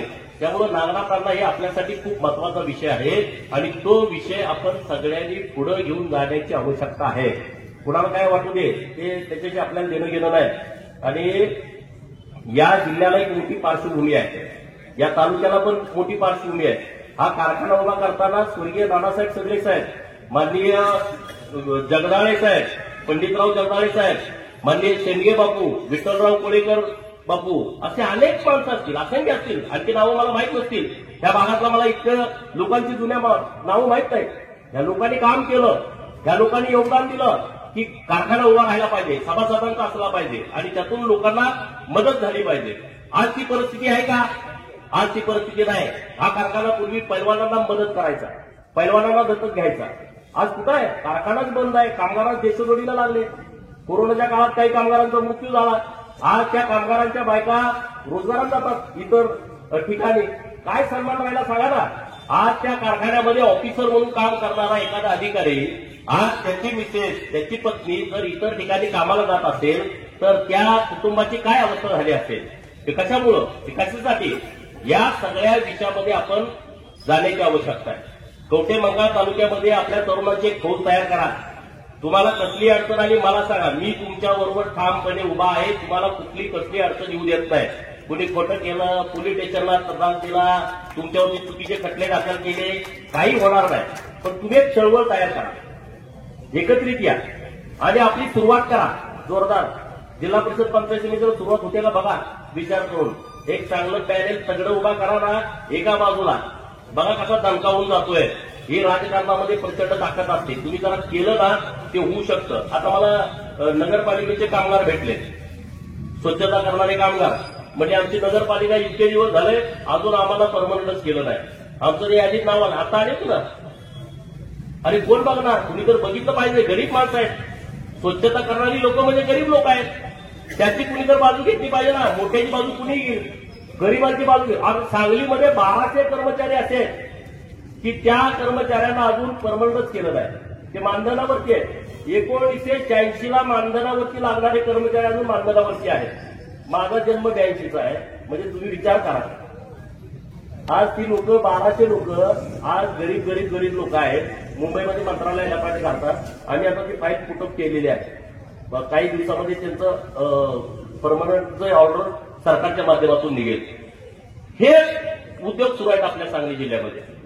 आणि त्यामुळे या विषयामध्ये कवठेमंकाळ तालुक्यानं, आता बाकीच्या तिकडे आपण हात घालायला नको, पण कवठेमंकाळमध्ये आपण विषय घेऊ शकतो.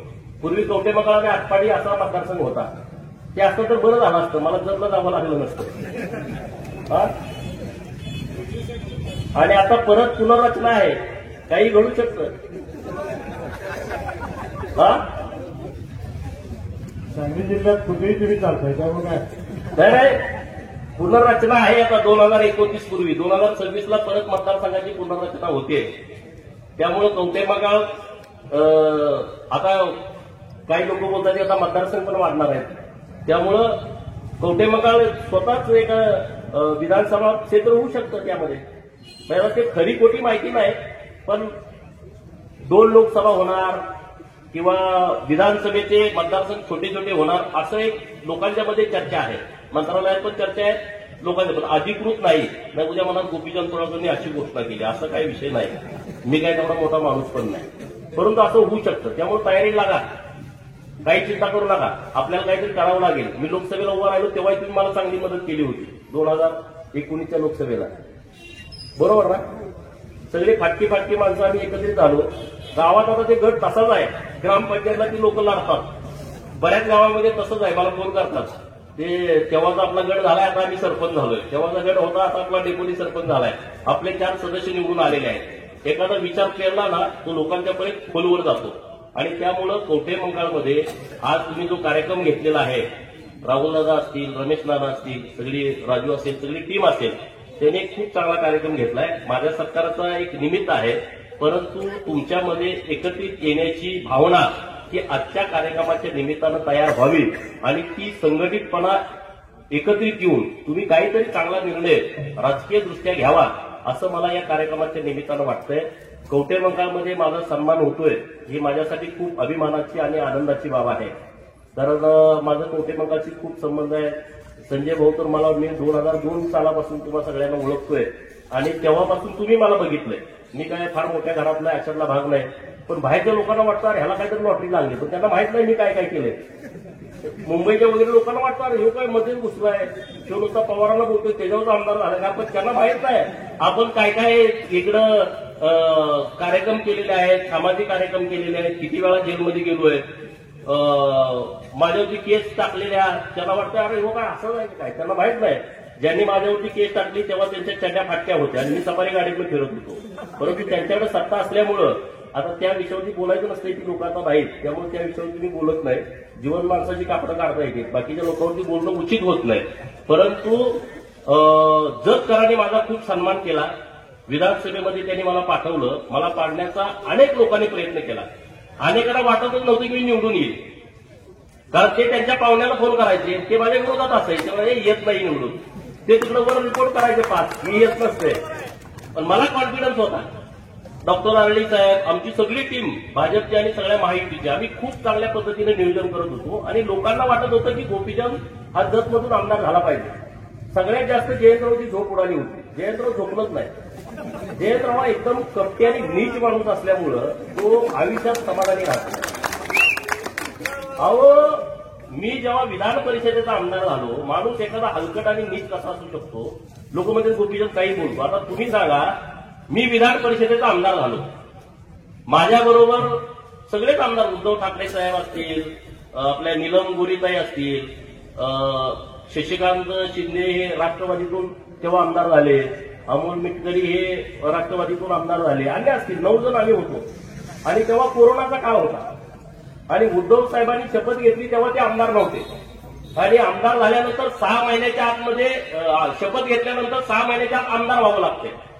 मग त्यांनी विनंती केली मोदी साहेबांना, कोरोनाचा काळ होता, सगळं लॉकडाऊन होतं, कोण कोणाला भेटत नव्हतं, बोलत नव्हतं. त्यांनी विनंती केली की आता माझं 6 महिने वेळ संपतीये आणि जर मी आमदार नाही झालो तर सरकार पडतंय. मोदी साहेब मोठ्या मनाचा माणूस, त्यांनी मान्यता दिली.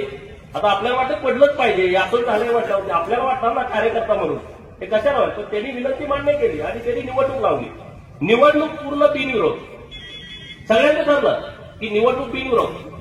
आता आम्हाला निरोप आले, आम्ही गेलो तिकडं, अर्ज वगैरे सगळं भरणं झालं. गुप्त होतं ते, कुणालाच माहित नव्हतं कुणाचा अर्ज भरणार काय, टीव्हीवरती वेगळीच नावं होती.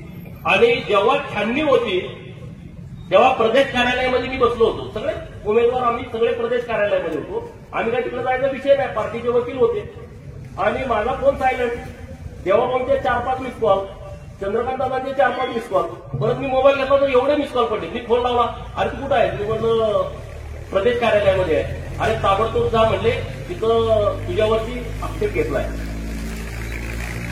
तर म्हटलं माझ्यावर आक्षेप घेण्यासारखं काहीच नाही, आपल्याला काय प्रॉपर्टी नाही, इन्कम टॅक्स नाही, काय भानगड नाही. तोपर्यंत एका दिवाळीचा फोन आला की तिथून गृहमंत्री अनिल देसाईंचा फोन आलाय एसपी साहेबांना आणि त्यांनी तात्काळ तुमच्या विषयीची माहिती मागवलेली आहे. म्हणजे गुन्ह्याची दुसरं काय, आणि तुम्ही लपवलंय, खोटं आहे, ऍफिडेव्हिट चुकीचं घातलंय आणि अशाची माहिती मागवली. मग मी तिथून गेलो विधान भवनामध्ये, काही 2 मिनिटानंतर चालत गेलो आणि बघतोय तिथं तर छाननी सुरू झाली आणि ते 2 आमदार उठले राष्ट्रवादीचे. ते म्हणजे आमचा आक्षेप आहे की निवडणूक निर्णय आक्षेप काय, तुम्ही अजून सगळे अर्ज माझ्या कस्टडीत आहे, तुम्ही वाचले नाही, तुम्ही आक्षेप कसं घेणार, तुम्ही अर्ज वाचा आणि मग आक्षेप घ्या. दुसऱ्यांदा बोलले, तिसऱ्यांदा बोलले आक्षेप आहे. अहो ते म्हणले अर्ज आमच्याकडे तुम्ही आक्षेप नाही, आमचं वेगळं आक्षेप आहे. काय तर गोपीचंद पडळकर यांनी तुम्हाला खोटी माहिती दिलेली आहे आणि त्यांचा अर्ज तुम्ही बाद करा. मग त्यांनी एक नियम वाचून दाखवला. ते म्हणजे अर्ज आम्हाला बाद करता येत नाही, तुम्ही हायकोर्टामध्ये जावा. हे प्लॅनिंग कुणाचं, जयंतराव. म्हणजे ही निवडणूक बिनविरोध आहे. मी त्यांच्या पार्टीचा सदस्य नाही, त्यांच्या पार्टीनं मला आमदार केलं नाही, पण ह्याची उगत जाळायला लागली आहे. ह्यानं सगळे वकील कामाला लावले. तिथला सरकारी वकील एक त्यांचा कुत्रा होता, तो कागद द्यायला. अरे म्हटलं मी काय असाच पुढारी झालोय का, आणि मग ह्याची साल्टी निघून गेली. याने एवढे व्याप केलं जयंतरावची, पण त्याचा काही उपयोग झाला नाही. माझा ही वृत्ती चांगली आहे का वाईट आहे का, म्हणजे मी त्यांना नीट म्हटलं काय काय बरोबर, ही काय संस्कृती आहे का, अरे कसली ही संस्कृती आहे का. हे गरिबाचं पोरगं विधान परिषदेचा आमदार होतंय, ते तुमच्या पक्षाचा सदस्य नाही, तुमच्या पार्टीमुळे होत नाही. माझा नेता मला आमदार करतोय आणि तुम्हाला त्याला बाद करा. आता तर मग कसं झालं असेल बघा ना, जतमध्ये काय परिस्थिती झाली असेल. जतमध्ये त्यांनी एवढे प्रयत्न केले, पण त्यांचा उपयोग नाही, त्यांची ती क्षमता नाही. त्यांनी त्यांच्या पोरासाठी जत तालुका 1-2 वर्षापूर्वी चाचपणी केली. तुमच्या आला असेल पेपरला पण बातम्या आल्या होत्या की जतमध्ये त्यांच्या पोराला उभा करायचं, पण ते काही मेळ बसत नाही, लोकांचं त्यांच्या बाजूने लोकमत नाही. परत त्यांनी प्रयोग केला हातकणंगले लोकसभा, तिथं पण मेळ बसला नाही, सर्व्हेच येत नाही. ते सर्व्हेतले एकदम हुशार आहे, तुम्हाला माहिती आहे, हुशार आहे, ते कार्यक्रम करतोय, टप्प्यात आल्यावर कार्यक्रम करतोय. अरे आम्ही टप्प्यात आणून करतोय, टप्प्यात आल्यावर कोण पण कार्यक्रम करत, पण टप्प्यात आणून कार्यक्रम करतोय आम्ही. जयंतरावला माझा शब्द आहे, टप्प्यात आणून कार्यक्रम करणार. तुमच्या हिंमत असेल तुम्ही लढा लोकांच्यासाठी. आम्ही जसं लढलो अनेक वर्ष, तुम्ही लढा ना. तुम्ही कारखाने सोडून द्या. म्हणजे जतला बाहेरचा आमदार नको आहे. त्यांनी प्रचारामध्ये भाषण केलं, अरे बाहेर त्याला जतचा कारखाना कसा चालतोय तिथल्या सभासदांचा. जयंतरावला माझा आवाज आहे, तो कारखाना सोडून द्या, तो सभासदांचा कारखाना आहे. आता एवढे वर्ष तुम्ही तिथे पैसे खाल्ले तिथं कारखान्याच्या माध्यमातून. महाकाली कारखाना ढापायचं कसं काय बघताय, हा तुमचा तालुका आहे. आटपाडीचा कारखाना तो कशात घालायचा आहे, तो तुमचा तालुका आहे. अरे तुमचं गाव कासेगाव ते शिराळा मतदारसंघात आहे, तुम्ही इस्लामपुरात जाऊन उभा राहताय आणि तो माणूस जतमध्ये म्हणजे गोपीचंद बाहेर आलाय. आणि जतची माणसं हुशार आहेत. जतच्या माणसांना सांगायला लागत नाही. झडपीत जाऊन बघा, 10 सरपंच भेटले का 8 जतचेच असतात. मंत्रालयात जाऊन बघा, कुणी येत नाही, जतची पोरं तिथं भेटतात. कशाला आलाय, मंत्र्यानं माझं काम आहे. एवढे हुशार लोक आहेत ते, त्यांना कुठल्या बाजूला वारं सुटलंय त्यांना माहित आहे, कुठं उपणायचं त्यांना कळतं आणि कुणाला घरी घालवायचं हे पण त्या लोकांना कळतं. एवढी शार्प लोक आहेत जतची. आणि त्यामुळं माझी जबाबदारी आहे, जतच्या लोकांनी मला ज्या विश्वासानं आमदार केलं ना, मी रात्रंदिवस जत शिवाय माझ्या डोक्यात विषय नाही. आणि डॉक्टर राणी साहेब साक्षीदार आहे, बरोबर. रात्रंदिवस मी पूर्ण वेळ जतला आहे. सकाळी मी 7ला निघतोय घरातनं, तिकडे जातोय, रात्री 1-2ला मी परत घरात येतो. इतका संपर्क आहे माझा तिथं. आता ते मला आता कोण बोलले का तुम्ही जतला राहायला या, निवडणुकीच्या आधी मला जतला राहायला या, जतला राहायला. आता कुणीच मला बोललं नाही. मी रोज जतमध्येच आहे. मी आता जतमध्ये आलोय, काल पण जतमध्ये होतो, उद्या पण परत जतमध्ये आहे. आणि मी तुम्हाला सांगतोय की देवाभाऊनी शब्द दिलाय जतकरांना, 288 नंबर 1 नंबरला आणणार आहे. मी त्याचं प्लॅनिंग करतोय. तुम्हाला कळेल, एकदा 2-3 वर्षामध्ये जतमध्ये बदल झालेला दिसेल तुम्हाला. तसाच बदल कवठेमंकाळमध्ये पण पाहिजे, कवठेमंकाळमध्ये पण पाहिजे. इथले लोकप्रतिनिधी आहेत, ते काम करतील, त्यांच्या बाजूला काय करायचं आम्ही भूमिका मांडू. सरकार बरोबर, इथले लोकप्रतिनिधी सरकारच्या विरोधामधले आहेत, परंतु जर कवठेमंकाळच्या विकासाच्या बाबतीमध्ये काय भूमिका घ्यायला लागली ना, हा गोपीचंद पडळकर एक पाऊल पुढे जाऊन ही कवठेमंकाळ तालुक्याच्या अस्मितेसाठीची भूमिका आम्ही घेऊ. इथं बदल झाला पाहिजे, इथल्या लोकांना इथंच काम मिळालं पाहिजे. आता आरेवाडीचं आमचं एवढं मोठं मंदिर आहे, मागं 5 कोटी आमच्या सरकारनं दिले होते. आता 2.5 आणि 1.5 कोटी आता आपल्या सरकारनं दिलेले आहेत. आता 19 कोटीचा आराखडा मी परवा जिल्हा नियोजन मधून मान्यता घेऊन मुंबईला पाठवलेला आहे. 160 कोटी एकूण पाहिजे, त्यातले सध्या 19 कोटी रुपये आता मी ह्या टप्प्यामध्ये शिखर समितीकडे देऊन तो प्रस्ताव आम्ही देणार आहे. आता महाकाली मंदिराचं पण आता आम्हाला लोकांनी निवेदन दिलं की तिथं काय काम करण्याची आवश्यकता आहे, तर ते काम झालेलं दिसेल तुम्हाला. अजिबात चिंता करू नका, अजिबात काळजी करू नका. मला जे निवेदन दिलंय ना तुम्ही, ते निवेदन मी उद्याच त्या अधिकाऱ्यांना सगळ्यांना तुमच्या इथं पाठवतो आणि त्या अधिकाऱ्याच्या माध्यमातून काम करून घ्या. ते जर नाही काम झालं तर मी कुठल्याही माझ्या आमदार मित्रांना विनंती करेल आणि त्यांचे 5-25 लाख रुपयाचा फंड मी या मंदिरासाठी देऊ शकतो. माझे अनेक मित्र विधान परिषदेमध्ये आहेत, सदाभाऊ आहेत आपले, राखीव गडे आमचा, आणि त्यांचा फंड आपल्याला महाराष्ट्रावर वापरता येतो. काही चिंता करू नका. आणि डॉक्टर साहेब आता वेटिंग मध्ये आहेत, त्यामुळे ते झालं तर मग सोन्याहून पिवळं, मग काय कोणाला दुसऱ्याच्या फंडाची तुम्हाला आवश्यकता भासणार नाही. आता देवाभाऊकडे आम्ही विनंती केलेली आहे, बघू आता काय डॉक्टर साहेब फार आता कुठं नेमके आहेत त्या पद्धतीने ते होईल. पण डॉक्टर साहेबांनी खरं तर मला पहिल्यांदा जतना निवडणूक लढवावं हे त्यांनी मला माझ्या डोक्यात घातलं की बाबा तुम्ही इथं येऊन निवडणूक लढवा, इथं तुम्ही आलं पाहिजे. अहो मी म्हणलं मी बाहेर काय परत गेलो होतो, तुम्ही होऊ द्या, काय व्हायचं ते होऊ द्या, पण तुम्ही आला तरच तिथं मेळ लागू शकतो. तिथं एवढं वातावरण गोडून झालं की महाराज एक मध्ये उठला आमच्या विरोधात, आता काय बोलावं तर अडचण, त्याने एकदम मान पेटवून टाकलं, काहीच कारण नसताना. परत वेगवेगळे विषय पुढे आले. शेवटच्या दिवसापर्यंत सगळा गोंधळ, कुणाचं संभ्रम, कुणाला काही कळत नव्हतं, पण लोक एकदम ठामपणे बाजूनं होती. मला 38-39,000च्या मतानं मला निवडून देणं हे काय सोपं काम नव्हतं. त्या लोकांनी दिलं. अहो ते शरद पवार पण आता 1100 मतांना आले, 1-1.5 लाखानं पडलंय, 1-1.5 लाखानं पडला लागतो. त्यांचा चेहरा अख्खा वापरून सगळं झालं, पण काय उपयोग झाला नाही. अरे आपण तर गरीब माणसं आहोत, राजकारणामध्ये खूप अवघड आहे. एवढं तुम्हाला विधानसभेचं सदस्य होऊ दिलं हे फार कठीण काम आहे आताच्या परिस्थितीमध्ये. पण लोकांच्या मध्ये प्रचंड जागृती आहे. एखादा कार्यकर्ता जर ताकदीनं पुढे आला तर लोक त्याला डोक्यावरती घेतात हे तुम्ही समजून चाला. तुम्हाला त्रास होईल थोडा, तुमच्याकडे पैसे नसतील, तुमच्याकडे यंत्रणा नसेल, पण लोक तुम्हाला, तुम्ही जर प्रामाणिक असाल, तुमच्यामध्ये लढण्याची तयारी असेल, कुणालाही भिडायची तयारी असेल, लोक तुम्हाला मागं पडू देत नाहीत. कारण लोक कायम पडत्याचीच बाजू घेतात. मला अनुभव आहे. तुम्ही जोपर्यंत पडत्या बाजूला असताना लोक तुमच्या बाजूला ताकदीने उभा राहतात. आणि जो श्रीमंत आहे त्याला किती पण असू द्या, पण त्याला एकदम असा पण गुप्त्यावर आणतील. ते निवडून येत असेल, काही होत असेल, पण त्याला एकदम असे रागायला होतील. लोकांचा हा स्वभाव आहे आणि त्यामुळं अशा पद्धतीने आपण पुढे जाण्याची आवश्यकता आहे. आता सांगा, सचिन खिलारी यांना 3 कोटी रुपयाचं पारितोषिक मिळालं. लोणारी समाजातला एका मायनर समाजातला मुलगा आहे. सचिनचा आदर्श तुम्ही घ्यायला पाहिजे. मोदी साहेबांनी त्यांना फोन केला, फोनवरती त्यांच्याशी बोलले. मोदी साहेबांनी परत त्यांना दिल्लीत बोलावलं, त्यांच्या सगळ्या खेळाडूंची चर्चा केली, त्यांना सोबत घेतलं, जेवायला बसवलं, सगळं केलं. हे कशामुळे झालं? त्यांच्याकडे क्वालिटी होती, त्यांनी मेहनत घेतली आणि स्वतःला सिद्ध केलं. म्हणून मोदी साहेब त्यांना फोनवरती बोलले. महाराष्ट्रातल्या कुठल्या भाजपच्या नेत्याला मोदी साहेब फोनवरती बोलले सांगा, देवाभाऊ सोडून? चंद्रकांत दादाची बोलले असतील, बावनकुळे साहेबांची बोलले असतील, एखादे 2-4 आणखी नेते असतील, बोललेत का? नाहीत बोलले. आणि म्हणून तुम्ही असं तर एक तर सिद्ध करा, एक तर आमदार व्हा, नसेल तर सचिन खिलारी व्हा. 2 पर्याय तुमच्याकडे आहेत. कुठला पर्याय निवडायचा बघा. दोन्हीत पण मेहनत आहे. माझ्या विषयामध्ये तुम्हाला तुमच्या हातात काय नाही, हे सगळं लोकांच्या हातामध्ये आहे. पण सचिनच्या विषयामध्ये तुमच्या हातात आहे. तुम्ही काय करा ते ठरवा. तहसीलदार व्हा, प्रांत व्हा, कलेक्टर व्हा, हे तुमच्या हातात आहे. तुम्हाला काही कुणाला मत मागायला जायला लागत नाही. तुम्ही स्वतः मेहनत घ्यायची आहे. पण विधानसभेचं सदस्य व्हायचं म्हटलं, मैताला गेला पाहिजे, लग्नाला गेला पाहिजे, वाढदिवसाला गेला पाहिजे. जर मुंबईत मिटिंग आहे, इकडे लग्न आहे, तर जायचं कुणाकडे? मुंबईत पण जाणं महत्वाचं आहे, तुम्हाला मतदारसंघात जाणं महत्वाचं आहे. प्रचंड अडचण आहे.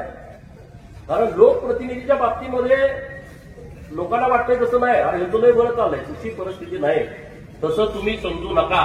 आमदारांना सगळ्या तुम्ही शिव्या घालता, अरे काय पुढार आहे, त्यांना काय कमी आहे, त्यांना असं आहे तसं आहे, काही नाही.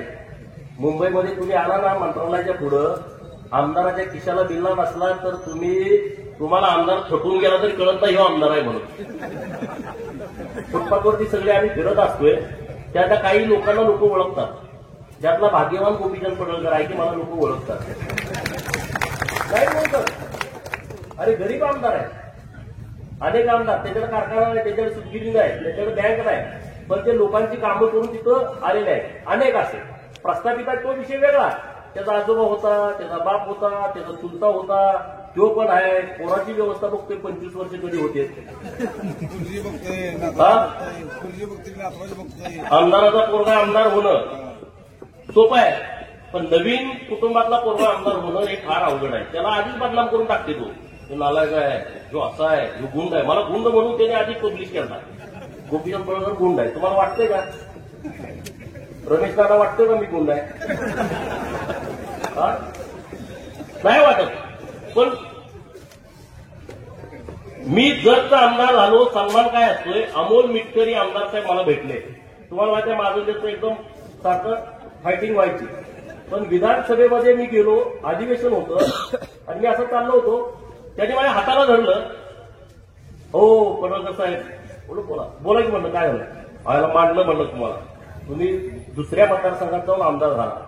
अमोल मिटकरी आमदार साहेबांनी माझं अभिनंदन करणं हा जतकरांनी दिलेला मला सन्मान आहे. हा जतकरांचा सुद्धा सन्मान आहे. त्याला माहित आहे ना आमदार होणं एवढं सोपं नाही. त्यालाही कुठेतरी माझ्याविषयी चुकीची बिल्डिंग केली, असाच आहे आपला बोलून आमदार झालाय. परंतु तिथल्या लोकांनी मला आमदार केलं आणि अमोल मिटकरींनी माझं अभिनंदन करणं मी हा माझा सन्मान समजतो आणि जतच्या तालुक्याच्या लोकांचा पण सन्मान समजतो. जतच्या लोकांनी मला एका उंचीवरती नेलेलं आहे आणि आज चोपटे मंडळाच्या लोकांनी जतकरांच्या माध्यमातून मला आमदारकी मिळाली आणि म्हणून तुम्ही माझा सन्मान करताय. माझी जबाबदारी वाटते. आज मी सन्मान करून गेलो आणि माझं काम संपलं असं नाही. उद्यापासून मला फोन येतील, तहसीलदार साहेबांचं काम आहे, पोलीस स्टेशनला माझं काम आहे, ते माझं कर्तव्य आहे. तुम्ही उद्या जरी मला कुठलं काम सांगितली, जबाबदारी सांगितली, तर ते काम करणं माझी जबाबदारी आहे आणि त्यामुळे मी निश्चितपणे तुमच्या सगळ्यांच्या पाठीशी ठामपणे उभं राहील. पण कवठेमहांकाळ पूर्णतः बदललं पाहिजे अशी आपल्या सगळ्यांचीच भावना असली पाहिजे. आहेत भावना, पण त्यामध्ये काहीतरी निर्णय झाले पाहिजे. एखादी चांगली मोठी एमआयडीसी आली पाहिजे. माझा प्रयत्न सुरू आहे, जर एखादा मोठा प्रकल्प यावा आणि मला देवाभाऊनी शब्द दिला, उदय सामंत साहेबांनी शब्द दिला, आता ते दावतला जाऊन आले की एक प्रकल्प आम्ही जतला देतोय. मला ज्या दिवशी जतला एक प्रकल्प मिळेल त्या दिवशी माझ्या आयुष्यातला सगळ्यात मोठा आनंदाचा क्षण असेल की 1000-2000 कोटीचा एक प्रकल्प जतसाठी येतोय. आता मी परवा पण त्यासाठीच गेलो होतो की म्हणलं मला एक प्रकल्प द्या, विनंती केली, तर 100% तो मिळतोय. आपल्या इथे मिळू शकतो ना. कवठेमहांकाळला पण काही भाग असा आहे की तो खडकाळच आहे, पाणी आलं तरी तिथं काही होऊ शकत नाही. जतमध्ये असा भाग आहे, पाणी आलं तर काही बदल होणार नाही. म्हणजे जमीन आटपाडीमध्ये आता सगळीकडे पाणी आलं, पण जमीनच इतकी खडकाळ आहे की त्यामध्ये पाण्यानं काही होऊ शकत नाही. तर त्याच्यासाठी जशी अशी जमीन आहे तिथं आपल्याला काहीतरी प्रकल्प आणावे लागतील आणि जिथं पिकाऊ जमीन आहे तिथं काही अडचणच नाही. जतमध्ये काही जमीन पिकाऊ आहे आणि काही जमीन प्रचंड खडकाळ आहे. कवठेमहांकाळ तालुक्यात पण काही गावं असेल की तिथं प्रचंड खडकाळ जमीन आहे. आटपाडी तालुक्यात अशी जमीन आहे, जेसीबी त्या रानात गेलं 1 तास चालू तर 4 तास त्याचे मोडतात. त्याला परवडत नाही 1 तास काम करायचं, पण नाईलाज होतो. अशी जमीन आहे. तर त्याच्याबद्दल पिकाचं नियोजन, रोजगार हमीच्या योजना या आपण गावात राबवल्या पाहिजे आणि त्यासाठीचा प्रयत्न आपण सगळ्या सरपंचापासून सगळ्या लोकांनी करण्याची आवश्यकता आहे आणि तो आपण सगळ्यांनी करावा अशी मी तुम्हाला विनंती करतो. माझा मान सन्मान सत्कार पावर अशी मी भावना डॉक्टर रांगडी साहेबांच्याकडे मांडली. लिंगायत पण खूप मोठा आहे राज्यामध्ये, काय नाही. धनगर पण खूप मोठा आहे, काय नाही. आता धनगर आणि लिंगायताची ही अवस्था असेल तर गावातल्या रामोशी समाजाचं काय होणार? वडार समाजाचं काय होणार? गावातल्या पालात राहणाऱ्या लोकांचं काय होणार? सुतार रोहार कुंभाराकडे कोण बघणार? कुणी बघणार नाही. आणि म्हणून धनगर आणि लिंगायताची एक परिषद आम्ही महाराष्ट्रामध्ये घेतोय पुढच्या काही दिवसांमध्ये आणि त्यामध्ये डॉक्टर साहेबांनी लीड करावं. कारण फायनान्सला स्ट्रॉंग माणूस एकच आमच्याकडे असल्यामुळं, स्टेज लावायचं कोण हेतून आमचा प्रश्न असल्यामुळं ते डॉक्टर साहेबांना आम्ही आता पुढे घेतोय की एक मोठी परिषद ही महाराष्ट्रामध्ये होण्याची आवश्यकता आहे. कवठेमहांकाळमधल्या सुद्धा लोकांना माझी विनंती आहे की तुम्ही सुद्धा या सगळ्या विषयामध्ये भाग घेण्याची आवश्यकता आहे. तुम्ही परत मनात जाशील कसं बोलतोय त्याशिवाय काहीच नाही. हे सगळं जे सांगणं निघलं आहे ना, फुले शाहू आंबेडकरांचा हा महाराष्ट्र आहे, हे टाळ्या वाजवण्यापुरतं इथंपर्यंत ठीक आहे. शरद पवार नेहमी सांगत आले फुले शाहू आंबेडकरांचा हा महाराष्ट्र आहे आणि त्यांनी काम कुणाचं केलंय तुम्हाला माहित आहे. कशा पद्धतीने त्यांनी भूमिका घेतली हेही तुम्हाला सगळ्यांना माहित आहे.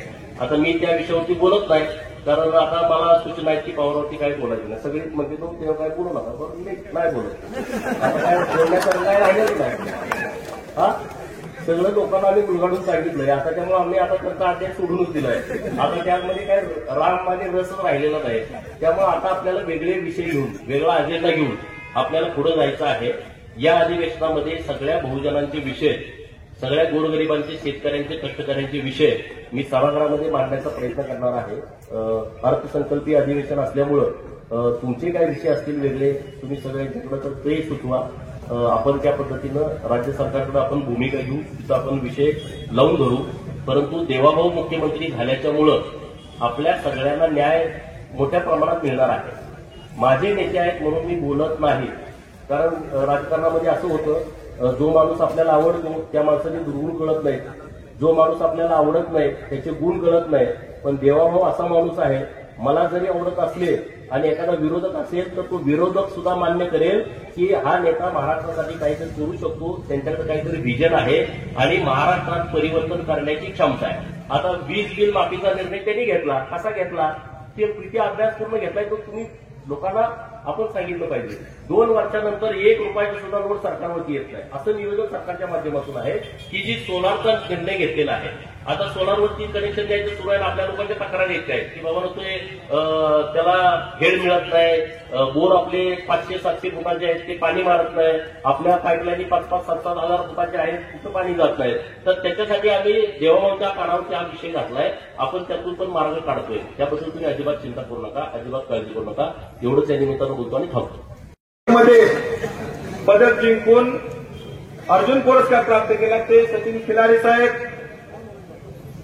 मित्र कसा असावा वनव्यामध्ये गारव्यासारखा असे डॉक्टर अनिल साहेब व सर्व संयोजक व या ठिकाणी या तालुक्यातून आलेले सर्व माझे मित्रबंधू व सर्व ज्येष्ठ मार्गदर्शक.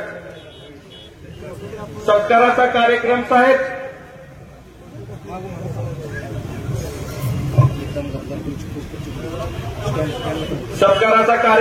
तुमच्यासाठी आहे. मात्र प्रेरणा घेण्याचा आणि ऊर्जा घेण्याचा कार्यक्रम हा आमच्या सर्व तालुक्यातील बहुजन समाजासाठी आहे. साहेब तुमचं नेतृत्व असंच तयार झालं नाही, त्यासाठी प्रचंड खस्ता खाल्ले, संघर्ष केलाय. प्रसंगी जे सुद्धा भोगले त्यातून तुमचं संघर्ष तयार झालंय. ज्याप्रमाणे एखाद्या कोहिनूर हिऱ्याला घडवण्यासाठी कारागीर पैलू पाडत असतो, त्याचप्रमाणे साहेब तुमचं नेतृत्व घडवण्यासाठी 12 बलुतेदार, 18 आलुतेदार व सर्व बहुजन समाजाने तुमच्यासाठी प्रयत्न केले. त्यामुळे तुम्ही आज आमदार गोपीचंद पडळकर म्हणून दिसताय. तुम्ही ज्या परिस्थितीत नेतृत्व करत होता ती परिस्थिती आठवली तर त्यावेळी आमदारकीचं स्वप्न बघणारा म्हणजे वेडा माणूस असायचा. कारण त्यावेळी सोयीचं राजकारण करून आपल्या ताटात फक्त जिल्हा परिषद आणि पंचायत समिती पडली म्हणजे आयुष्यात आपण भरपूर काही मिळवलं असा समाज त्यावेळी जगणाऱ्या सर्व माणसांच्या मनामध्ये होता. पण तुम्ही त्या ठिकाणी विचार केला व विचार केल्यानंतर तुम्ही वंचित, पीडित, बहुजन अशा सगळ्यांचा आवाज होऊन तुम्ही संघर्ष करत होता. एखाद्या बहुजनाचं नेतृत्व फुललं, एखादं बहुजनाचं नेतृत्व पुढे लागलं तर त्यावेळी प्रस्थापितांच्या पोटात दुखायला चालू होतंय व त्या पोटात दुखायला लागल्यानंतर त्याला कुठंतरी लगेच फोडा घालायचा, लगेच छाटून काढायचा व त्याला तिथल्या तिथं घालायचा असा प्रयत्न होतोय. मात्र पडळकर साहेब तुम्ही त्या प्रस्थापितांना मातीत गाडून त्यांच्या छातीवर उभं राहून, अरे साहेब 2 मिनिटं, त्या ठिकाणी तुम्ही त्या प्रस्थापितांना मातीत गाडून त्यांच्या छाताडावर बसून या आमच्या जिल्ह्यातल्या बहुजनांना न्याय व हक्क देण्याचा प्रयत्न तुम्ही करताय. त्याबद्दल साहेब तुमचा आम्ही मानत तेवढा आभार कमी आहे. एखाद्या बहुजनाला संपवण्यासाठी त्या काळी किती कार्य केलं जातात. साहेब तुमचा इतिहास जर बघितला तर तत्कालीन गृहमंत्र्यांनी तुमच्यावरती लग्नात गेल्यानंतर मंगळसूत्र चोरलं, कुठं मोबाईल चोरला, अशा किती किरकोळ गोष्टीत केस घातल्या, तुम्हाला जेलमध्ये घातलं, तुम्हाला अडकवण्याचा प्रयत्न केला. पण अडकणारं तुमचं नेतृत्व नव्हतं. लग्न हा रक्तातच असावं लागतं आणि धनगराचं रक्त म्हणजे लग्नाशिवाय पर्याय नाही. कारण यशवंतराव होळकर, अहिल्यादेवी होळकर, मल्हारराव होळकर तुकोजी होळकरांनी आपल्याला इतिहास आदर्श घालून दिलाय की लढलं तर आपण जिंकू शकतो व जिंकून तुम्ही साहेब दाखवलेला आहे. साहेब आम्ही बातम्या वाचल्या होत्या त्यावेळी तुम्ही ओगलेवाडी वगैरे कार्यालय फोडलं होतं. तुम्ही शेतकऱ्यासाठी पाणी मागायला एखाद्या त्यावेळी प्रस्थापित एक नेता होता त्याच्या नेत्याकडे गेलेला ज्यावेळी त्यांना तुम्हाला लाठीचार्ज केलेला. त्या लाठीचार्जाच्या उत्तरात तुम्ही सर्व बहुजनांना एकत्र करून त्या प्रस्थापित माणसाची मस्ती जिरवून तुम्ही ह्या बहुजन समाजाला सत्तेचा सोपान कसा गाठायचा असतो ते तुम्ही दाखवून दिलेला आहे. मी इथून पुढे सांगतोय त्या बारीक गोष्टीचा विचार करा. तालुक्यातील ज्या गतीनं म्हैसाळ योजना झाली त्या गतीनं टेंबू योजना झाली का ह्याचा विचार करा तुम्ही मित्रांनो. म्हैसाळ योजना किती गतीनं होत होती आणि टेंबू योजना किती संत गतीनं होत होती. टेंबू योजनेत असलेल्या पट्ट्यातल्या गावांची नावं आठवा. नागर, आरेवाडी, तुदेबावी, गोरपडी, डालगाव पासून पूर्ण पट्टा ह्या कर्लाटीपर्यंतचा होता. त्या पट्ट्याला जाणीवपूर्वक पाण्यापासून वंचित ठेवण्यासाठी सगळे प्रयत्न केले गेले. मात्र देवाभाऊ मुख्यमंत्री झाल्यानंतर 1206 कोटी रुपये देऊन ह्या बहुजनांच्या वरचा अन्याय दूर झाला. अरे आपला देव सुद्धा आरेवाडीचा आपला बिरोबा सुद्धा यांनी पाण्यापासून वंचित ठेवला होता. त्याचं पाप यांना भविष्यात फेडावं लागणार आहे. आपल्याच कार्यकर्त्या आपल्याच पक्षातील कार्यकर्त्याची कशी जिरवायची असते, कार्यकर्त्याला कामगारांना कसं अडचणीत आणायचं हे असतं. याचं दुसरं उदाहरण मी सांगतोय. महाकाली सहकारी साखर कारखाना. एकेकाळी हा कारखाना तालुका जगवत होता. त्या तालुक्यातल्या सर्व कामगारांना जगवत होता. या तालुक्याची आर्थिक वाहिनी होती. पण कारखाना बंद पडला व या कामगारांच्यावर उपासमारीची वेळ आली. काही कामगार साहेब कोरोनात मृत्यू पावले. मात्र या त्या कामगारांच्या घरी भेटी द्यायची सुद्धा यांना ओढ झाली नाही, त्यांना जाणीव झाली नाही. त्याचबरोबर त्या कामगार कॉलनीत दिवाळी असला मोठा सण, त्या दिवाळी एवढा मोठा सण सुद्धा अंधारात घालवला. मात्र त्यांना कशाचंही सोय सुतक नाही, काही नाही. म्हणून त्या कारखाना भविष्यात सभासदांचा राहिला पाहिजे. आजकाल आपण ऐकतोय आका शब्द, आका, आकाचा आका. मग ह्या जिल्ह्यात कारखाना खाणारा आका कोण? ह्या सभासदांचा कारखाना खाणारा आका कोण आहे? एक कारखाना खाल्ला संभाजी पवारांनी उभा केलेला, दुसरा खाल्ला जत तालुक्यातल्या आपल्या बहुजनांनी उभा केलेला. आता तिसरा गड्याचा तोंडासमोर आलाय. तोंड उघडायचं फक्त बाकी आहे. एक ही चर्चा होत नाही कारखाना कसा चालू करायचा. एक सुद्धा सिंगल चर्चा कुठे होते का बघा. लोकप्रतिनिधी आपण निवडून देतोय मात्र सिंगल चर्चा होत नाही. हा कारखाना कसा चालू करायचा, कारखाना कसा बंद राहील आणि तो कारखाना कोणाला तर मिळेल त्यासाठी सगळेजण प्रयत्न करतात. पण हे कारखाना सभासदांचा राहिला पाहिजे. त्यासाठी साहेब तुम्ही थोडासा आवाज उठवा अशी आमची विनंती आहे. साहेब आमच्या तालुक्यातल्या समस्या सांगितल्या तर तुम्ही म्हणणार मी आमदार जगचा आहे का हे कवठे मंगळचा यांनी सत्काराला बोलवलंय आणि मला समस्या सांगायला लागली का काय. पण आम्ही बोलायचं नाही कुणापाशी. आमच्या जिल्ह्यात उपजिल्हा रुग्णालय आहे. त्या उपजिल्हा रुग्णालयात आम्ही गेलो, कोण ऍक्सिडेंट झाला पडलं तर त्याला लगेच बँडेज करते आणि चिठ्ठी देतात सांगलीला जावा. कोण पडलं हात मोडला चिठ्ठी देतात मिरजला जावा. एखादी गरोदर माता माझी भगिनी जर तिथं असेल तर सिझरसाठी त्याला लगेच म्हणतात मिरजला जावा. अरे चिठ्ठी दवाखाना आहे का हा चिठ्ठीखाना हे समजायला मार्ग नाही. पहिला त्या दवाखान्याची क्षमता 50 बेडची आहे. त्यामध्ये सीएसआर फंडातून आपल्याला जॉलीबोर्डनं सोनोग्राफी दिलाय, डायलिसिस दिलाय. पण तो जर दवाखाना 100 बेडचा झाला साहेब 2023ला प्रस्ताव ह्या प्रशासनानं दिलाय, लोकप्रतिनिधींनी नाही दिला, प्रशासनानं दिलाय. 100 बेडचा दवाखाना करा म्हणजे त्या ठिकाणी सगळे प्रकारचे डॉक्टर्स आपल्याला 24 तास उपलब्ध राहतील. त्या ठिकाणी जाणारी माणसं कोण आहेत, त्या दवाखान्याचा लाभ घेणारी माणसं कोण आहेत तर माझा मदारे, गारुडे, डवरे, गोंधळे, लोणारे, धनगर, हक्कर, सनगर, तेले, कोष्टी, वडार, रामोशी ही सगळी माझी बहुजनाची माणसं त्या दवाखान्यात जाते. त्या दवाखान्यात त्यांना लाभ मिळू नये, ते त्यापासून वंचित राहावं यासाठी जाणीवपूर्वक तिकडे दुर्लक्ष केलं जातंय. आमची साहेब तुम्हाला विनंती आहे ते 100 बेडचं तेवढं हॉस्पिटल तुम्ही तुमचं देवाभाऊ कशी वजन आहे आम्हाला सगळ्या तालुक्याला काय महाराष्ट्राला माहित आहे. आमच्यासाठी तेवढं त्या 100 बेडचं तेवढा प्रस्ताव मार्गी लावा. म्हणजे आम्हाला एखादा डायलिसिसचा रुग्ण असेल, सोनोग्राफीचं असेल ते सगळं आम्हाला इथल्या इथं शासनाच्या माध्यमातून मिळेल. त्याचबरोबर माळी समाज आमचा या भागात कष्टाळू प्रामाणिक आहे. पाणी खेळलंय सगळीकडं, द्राक्षाची लागण चांगली झाली आणि त्याचबरोबर माळी समाजाची कास धरून सुद्धा बाकीच्या शेतकऱ्यांनी सुद्धा द्राक्षाची लागवड चांगली केली. कारखाना बंद झाल्यानंतर सगळी लोक द्राक्षाकडे वळले. कष्टानं ती द्राक्षे उभा करतात. साहेब माझ्या समोर ते माळीवाडीचा मुलगा आहे बच्चन माळी म्हणून, त्यानं आत्महत्या केली.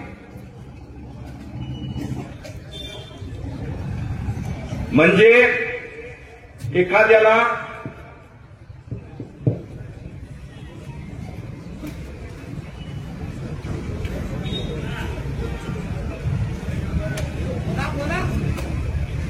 त्या द्राक्ष बागायतदाराला कोरोना नंतर वाईट अवस्था आहे. तो तळ हाताच्या फोडाप्रमाणे जपतोय. त्याला रेट मिळाला पाहिजे, भाव मिळाला पाहिजे. तो पाणी देऊन टँकर देऊन जगवतोय. साहेब एखादा व्यापारी येतोय आमच्याकडे, तो कधीतरी एक वर्षातनं एक पीक येतोय. तो व्यापारी येतोय, बंगालचा व्यापारी, बाहेरचा व्यापारी येतोय आणि त्याचा पुन्हा तो पैसे देऊन जातोय. त्यामुळे तुम्ही असा एखादा सर्व समाजासाठी तुम्ही बांधताय, मात्र द्राक्ष बागायतदारासाठी सुद्धा एखादा कायदा असा करा. तुम्ही आटपाडी डाळिंबासाठी जसं तुम्ही मार्केट यार्डात एकत्र येऊन ती विकण्याचं जसं तुम्ही निर्माण केलंय, तसं तुम्ही इथं कवठे मंकाळमध्ये या द्राक्ष बागायतदारासाठी एकत्र येऊन मार्केट यार्डामध्ये त्याची सोय झाली पाहिजे. त्याला त्याच्या मालाला भाव मिळाला पाहिजे. अशी व्यवस्था तुम्ही करा, जेणेकरून हा तालुक्यातल्या बऱ्यापैकी 70% आसपास बागा तयार केल्या लोकांनी. त्यांना केलेल्या कष्टाचं चीज होईल, त्यांना 2 रुपये मिळतील. साहेब आपल्या तालुक्यात एक शेळी मेंढी फार्म आहे, राज्यात 1 नंबरला आहे. सगळ्यात राज्यात 1 नंबरला शेळी मेंढी फार्म आहे. मात्र त्याची अवस्था सगळ्यात वाईट झालेली आहे, कारण तिथं कर्मचारी नाहीत. तिथं मागच्याच महिन्यात कवठे मंकाळ तालुक्यातले 200-300 माणसं बारामतीला कृषी प्रदर्शन बघायला गेली. मात्र आमच्या कवठे मंकाळच्या मातीत काय कमी आहे? फक्त इच्छाशक्ती कमी आहे. त्या शेळी मेंढी फार्ममध्ये असं एखादं मॉडेल तयार करा की आपल्या शेतकऱ्यांना तिथून काहीतरी ज्ञान घेता येईल, तंत्रज्ञान विकसित करा. त्याचबरोबर शेळी मेंढीसाठी नवीन ब्रीड तयार करण्याचं किंवा त्या पद्धतीचं मॉडेल एखादं मागणी करा. महाराष्ट्रात 1 नंबरला संस्था आहे, सगळ्यात मोठी संस्था आहे. 5 ते 6 हजार एकर जमीन आहे शासनाची. त्याची सुद्धा अवस्था कारखान्यासारखी भविष्यात होईल. ते त्यापासून वाचवण्यासाठी तुम्ही त्यासाठी प्रयत्न करावे ही माझी तुम्हाला विनंती आहे.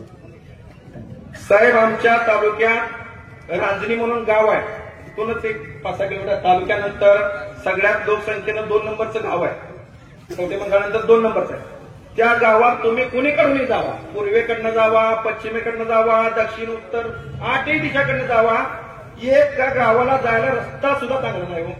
फक्त आम्ही ऐकायच्या 200 कोटी आणलं, 300 कोटी आणलं, मात्र गावाला जायला रस्ता नाही.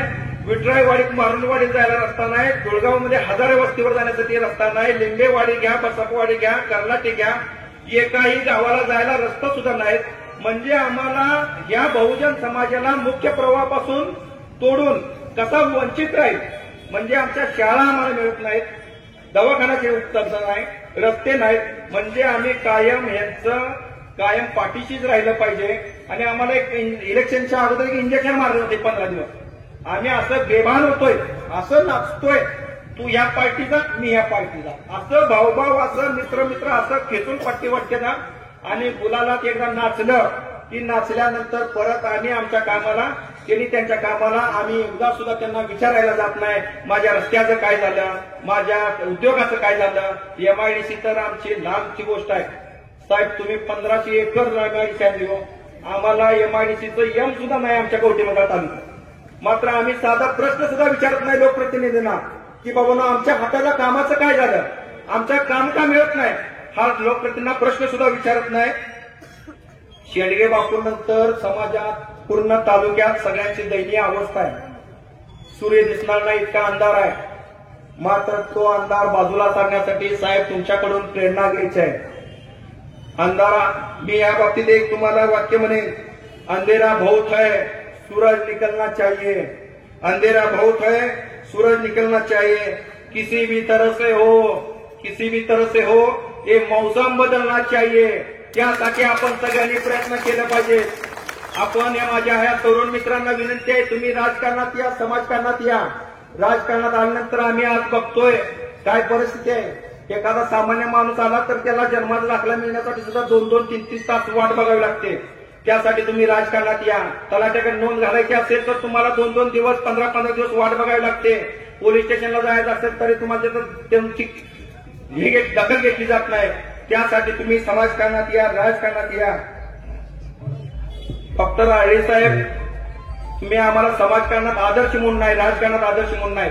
कारण आजकाल काय झालंय, राजकारणात थोडंसं पुढं आलं की पाठीमागच्यांना ह्यो कसा मागं राहील, ह्याची कशी बदनामी होईल, ह्यो कसा माझ्यापेक्षा पुढे गेला नाही पाहिजे अशी परिस्थिती आहे. मात्र आरळी साहेब, तुम्ही जगमध्ये असं दाखवून दिलंय की मी थोडंसं 2 पावलं मागे घेतो, मात्र बहुजनाचं पोरगं पुढे गेलं पाहिजे.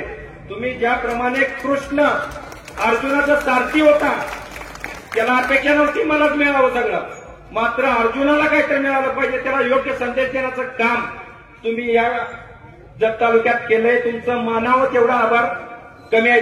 तुम्हीच हा हिरा आम्हाला पूर्ण तो शोधून दिलाय.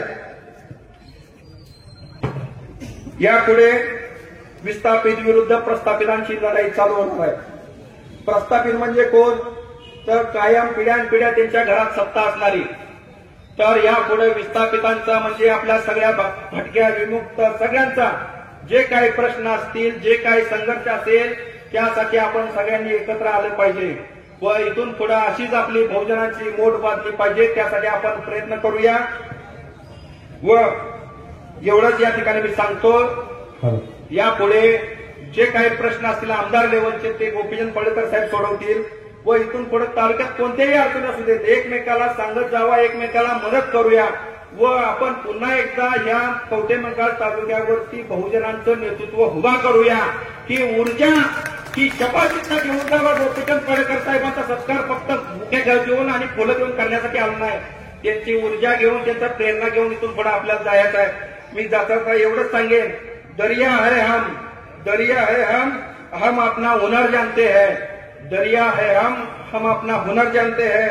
जहां से भी गुजरेंगे वही रास्ता खुद बनाएंगे, वही रास्ता खुद बनाएंगे. आभार. भारत माता की व्यासपीठावर उपस्थित असणारे सर्वांचे लाडके आणि बहुजनांचे कैवारी गोपीचंद पडळकर साहेब आणि इथं कवठेमंकाळ मध्ये संपूर्ण एवढ्या मोठ्या संख्येने उपस्थित असणारे सर्वसामान्य बहुजनांचे सर्व लोक आणि आमच्या लोणारी समाजातील रमेश खोत आणि शशिकांत बजवळकर सर, या सर्वांनी मला इथं बोलवलं. सर्वात प्रथम मी सर्वांचा आभारी आहे. माझं नाव सचिन सर्जेराव खिलारी, आटपाडी तालुक्यातला मी आहे आणि इथं आता ज्या पद्धतीनं चर्चा चालली आहे की आटपाडी तालुक्यातले असताना जतमधून निवडून आले आणि आता कवठेमंकाळ वासीय पण त्यांना म्हणतायत की आमच्यासाठी पण काम करा. तर खरंच हे असं आहे की आटपाडीतनं असताना सुद्धा आणि जतमधून निवडून आलेले असताना सुद्धा ते आटपाडीसाठी पण काम करतायत, तर कवठेमंकाळसाठी पण ते नक्कीच काम करतील. मी पण शाळेमध्ये शिकलो, जिल्हा परिषद शाळेमध्ये, आणि जसा कवठेमंकाळ दुष्काळी आहे तसा आटपाडी पण दुष्काळी भाग आहे. आणि मला पॅरा ऑलिम्पिक खेळण्याची संधी मिळाली. पॅरा ऑलिम्पिकमध्ये आपल्या भारताला 40 वर्षानंतर सिल्वर मेडल मिळालं आणि आपल्या महाराष्ट्राला 52 वर्षानंतर सिल्वर मेडल मिळालं. याची दखल घेत महाराष्ट्र सरकारनं 2017 पासून ज्या थेट नियुक्त्या दिल्या नव्हत्या त्या थेट नियुक्त्या दिल्या आणि महाराष्ट्र सरकारनं 15 क्लास 1 अधिकारी बनवले आणि मला सांगायला अभिमान वाटतो की त्यातलं एक बहुजनच पोरग आहे. त्याच्यानंतर मला आता 17 जानेवारीला अर्जुन पुरस्कार मिळाला. आपल्या महाराष्ट्रात एका दुसरा अर्जुन पुरस्कार पहिले मिळायचा, आता 2 लोकांना अर्जुन पुरस्कार मिळाला, त्यातला आपला एक मुलगा आहे.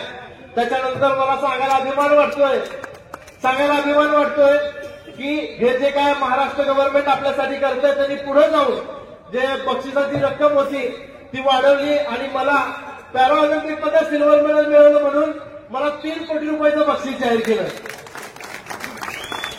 त्याच्यानंतर अजून एक मला सांगायचंय की अधिकारी लोक बनतात, अधिकारी लोक बनल्यानंतर त्यांना काम करावं लागतं, पण महाराष्ट्र सरकारनं मला 5 वर्षाची सुट्टी दिली आहे, म्हणजे पुढे प्रॅक्टिस करण्यासाठी मला सुट्टी दिली आहे. आता मला सिल्वर मेडल मिळालंय. पुढच्या येणाऱ्या एलएच्या जे अमेरिकेमध्ये 2028ला होणार आहे त्या एलेच्या ऑलिम्पिकमध्ये मी नक्कीच बहुजनाचं पोरगं म्हणून सांगतोय की नक्कीच माझ्या सिल्वर मेडलचा रौप्य पदकाचा रंग बदलून तो सुवर्ण पदक नक्की करणार. आणि या ठिकाणी माझा लोणारी समाज पण मोठ्या संख्येनं आहे, इथं उपस्थित पण आहे. तर मी त्यांचं सुद्धा मनापासून धन्यवाद देतो की तुम्ही मला इथं बोलवलं आणि सगळ्या बहुजनांनी ज्या पद्धतीने आम्हाला मिरवणूक काढत आमचा सत्कार केला. तर मला वाटतंय की मेडल घेताना जेवढा मला आनंद नाही झाला त्याच्यापेक्षा जास्त आनंद मला या ठिकाणी आल्यानंतर झाला. आणि अशा प्रकारचं एक शिंगणहाळीला आमचा प्रोग्राम झाला होता. आणि त्यानंतर आता इथं होतोय तर खेळाडू म्हणून मला तुम्हाला एक सांगायचंय की खेळाडू बनल्यानंतर आता बघा माझ्या वजनानं खुर्ची तुटली. माझं वजन 120 किलो आहे. हा, तर मी ते सांगतो तुम्हाला, आपण दुष्काळी भागातले आहोत. खेळामुळे आपलं शरीर मात्र नक्की निरोगी आणि फिट राहतंय. मी आता 2020-22 ला असा 80 किलोचा होतो, आता 120 किलोचा झालो. हे मला खेळामुळे मिळालंय. आणि मी तुम्हाला पण जाता जाता एक प्रेमाचा आणि आपुलकीचा एक संदेश देईल की सगळ्यांनी ज्या काही गोष्टी तुम्ही करताय जगण्यासाठी जो काही पैसा कमवत आहे त्याच्याबरोबरच खेळ सुद्धा महत्वाचा आहे. आणि सगळ्यात महत्वाचं आपलं शरीर आहे. तर मी तुम्हाला भावी आयुष्यासाठी शुभेच्छा देतो. पडळकर साहेब इथं आले आणि त्यांच्याबरोबर नेहमी फिरताना मला पण आमदार झाल्यासारखं वाटतंय. तर मला इथं बोलायला संपूर्ण कवठेमंकाळ वासियांचा मी मनापासून आभारी आहे. जय हिंद, जय महाराष्ट्र.